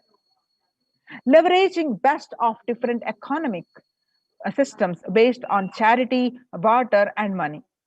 Ancient Hindu economic treatise by Paramashiva, the primordial Hindu divinity, describe 3 kinds of economic systems and their principles. First, for things that do not perish by sharing, such as education and knowledge, Paramashiva recommends that no fee be charged. Second, for survival needs such as food and healthcare, barter and charity are recommended. Third, for all other infrastructure development works, services and commodities, gold and conventional currency-based transactions are allowed. These systems are still in practice in the modern day out, but grossly overlooked and not sufficiently studied, with their close relation to mainstream economics. The World Health Organization and the GISAID provided early access to data regarding the virus. This is an example of an open knowledge based economic policy where critical data about the virus was not monetized. Similarly, South Korea helped the USA access mass and testing kits. And there was a hope that these would lead to a reciprocal arrangement in terms of vaccine, which is like a barter based model allowed in food and healthcare. Next is Hindu policies for food security. A highly effective concept for ensuring food security in ancient Hindu nations was that of food grain banks. These were prevalent until the 18th century. The elderly in villages would start food grain banks with a seed capital of grains collected by fundraising. If any person met with a crisis such as a crop failure, the food grain bank would lend him grains in exchange for an interest. The compound interest was prohibited in grain banks, which the debtor was expected to return with the principal grain amount during the next harvest. The bank would expand its reserves of food grains based on the interest earned and donations. At the time of severe crises such as famine, the entire village would be able to withdraw these grains. And if required, all such grains loans would be written off on humanitarian grounds. In Hindu temples, food is shared for free as a policy. This was the case in both ancient times and in modern times. For 27 years, every month of the Hindu ASMT community has served more than 3 million free organic meals in religious gatherings to everyone without discrimination and has served over 1 billion free meals in total. Such private and public efforts are crucial to ease the threats of starvation, which is estimated to hit a billion people worldwide. Next is monitor global health. The crisis requires governments to take aggressive, proactive measures to monitoring health. Smartphone applications have been used by the governments that are based on health code color systems that categorize individuals into three color groups based on their health status and travel history and then determine whether they need to be quarantined. You can see the supporting articles here.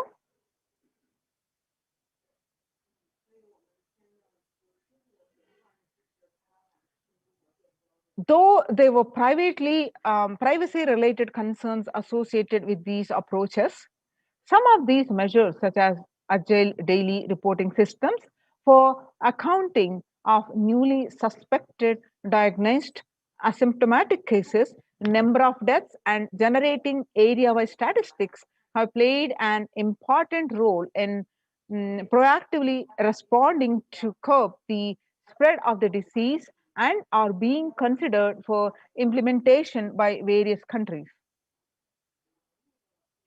The supporting articles are here. Next is traditional medicine.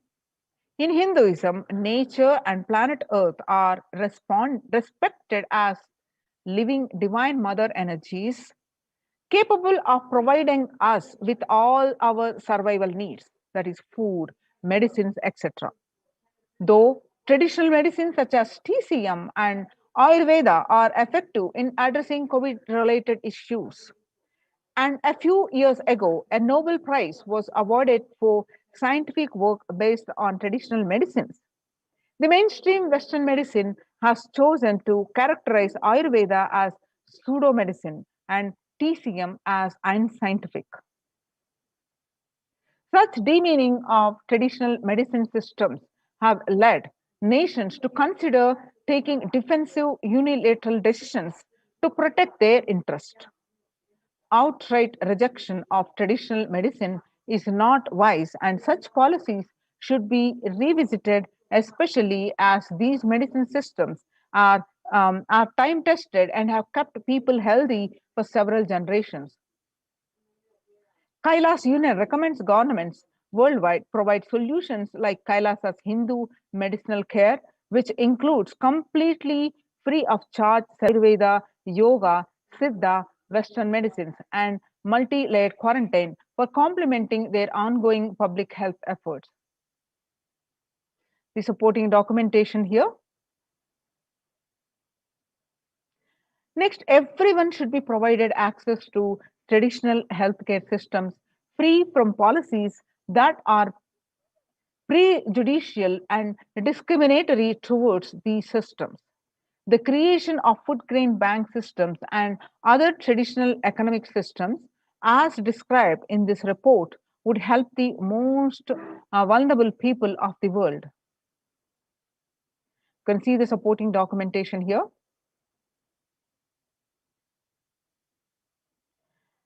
Now we have seen the detailed report, how all these that is presented are implemented in Kailasa's de facto spiritual centers and successfully implemented, and there is a zero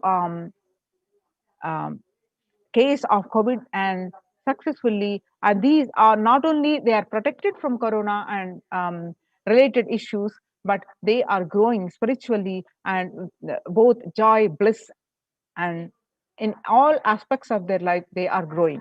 So join these COVID care protection centers. Register now through the link below, https colon /kailasa.org/kailasa care. Now let us see as Devi said, the spirituality helps in dealing with the mental stress. How the revival of these ecosystems, which are mainly temple sciences and the Kailasa's ecosystems are mainly temple based. So revival of these temple sciences and ecosystems. The Kailasa Department of Enlightened Civilization presenting this. Now, with the blessings of the Supreme Pontiff of Hinduism, let's understand this. Now, as you see across world, especially across India, the famous temples which are were running seamlessly for thousands and thousands of years are now shut down. For example, the Shirdi Sai Baba temple will remain closed for devotees till further orders, and the temple administration took the decision after the Maharashtra government on Sunday announced a weekend lockdown and night curfew in the state to control the spread of coronavirus. The famous Puri Jagannath temple to remain closed for public, keeping in view these in surge of COVID-19 cases in Odisha and also in Puri, the authorities of the temple of Lord Jagannath in the pilgrim town on Sunday. The famous temple is closed for devotees since May 5th as a statewide lockdown was imposed by the Odisha government. Not only that, the all religious places closed for public in Bhubaneswar as the city records the highest daily COVID surge, with the Odisha capital Bhubaneswar registering the highest ever single day spike of 581 new COVID-19 cases. The local municipal authorities declared the closure of all religious places like temples, mosques, gurudwaras, and churches for devotees till further orders. In Uttar Pradesh, the famous Madura temple, the temples ban entry of devotees amidst this COVID-19 surge. Two major temples of Sapta Devalaya, the cluster of 7 temples in Vrindavan, banned the entry of devotees in view of the rising in COVID-19 cases. Gujarat Somnath temple closed for darshan amidst the COVID-19 surge. In view of a surge in the COVID-19 infections, the Somnath Temple Trust has announced that the temple will remain shut for devotees from April 11th till for an indefinite period. On the other hand, in South India, Tamil Nadu, Chola era temple murtis beheaded. The murtis of a Chola temple have been vandalized in Pudukkottai, Tamil Nadu. A devotee who went to the temple was shocked to find all the murtis in the temple in a beheaded state. He lodged a complaint with the local police later. The Kailasanatha temple in village in Pudukottai is said to belong to the era of Kulothunga Chola II. With Shiva as the presiding deity, the temple houses other deities such as Ganesha, Parvati, Murugan, Krishna, and Nandi. All of these murtis were discovered in a beheaded state 2 days ago. Now let us understand how um, in the times when COVID-19 is rampant and the ancient temples are in a lockdown because of the risk of the widespread corona disease.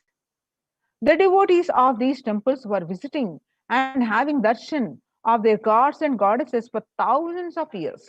Yet, all these ancient sacred sentiments have come to a harming halt after the lockdowns have taken place. The religious fervor of the devotees is being lost due to the pandemic.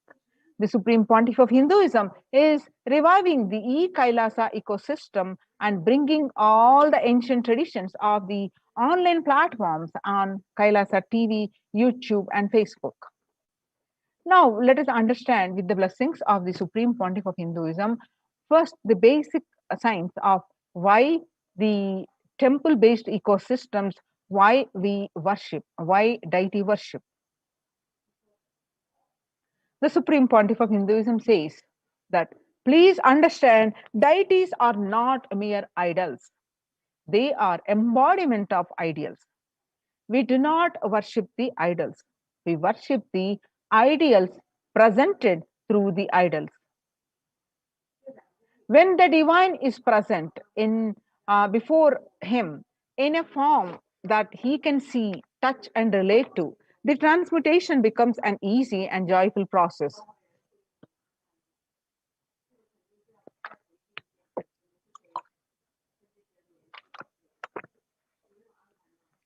Second, deities in a real kshetra. A kshetra is a high frequency vibrational energy are always carved in the form of ancient master enlightened beings. Even though no longer in the body, they can be invoked through the name or form they used while in the physical plane.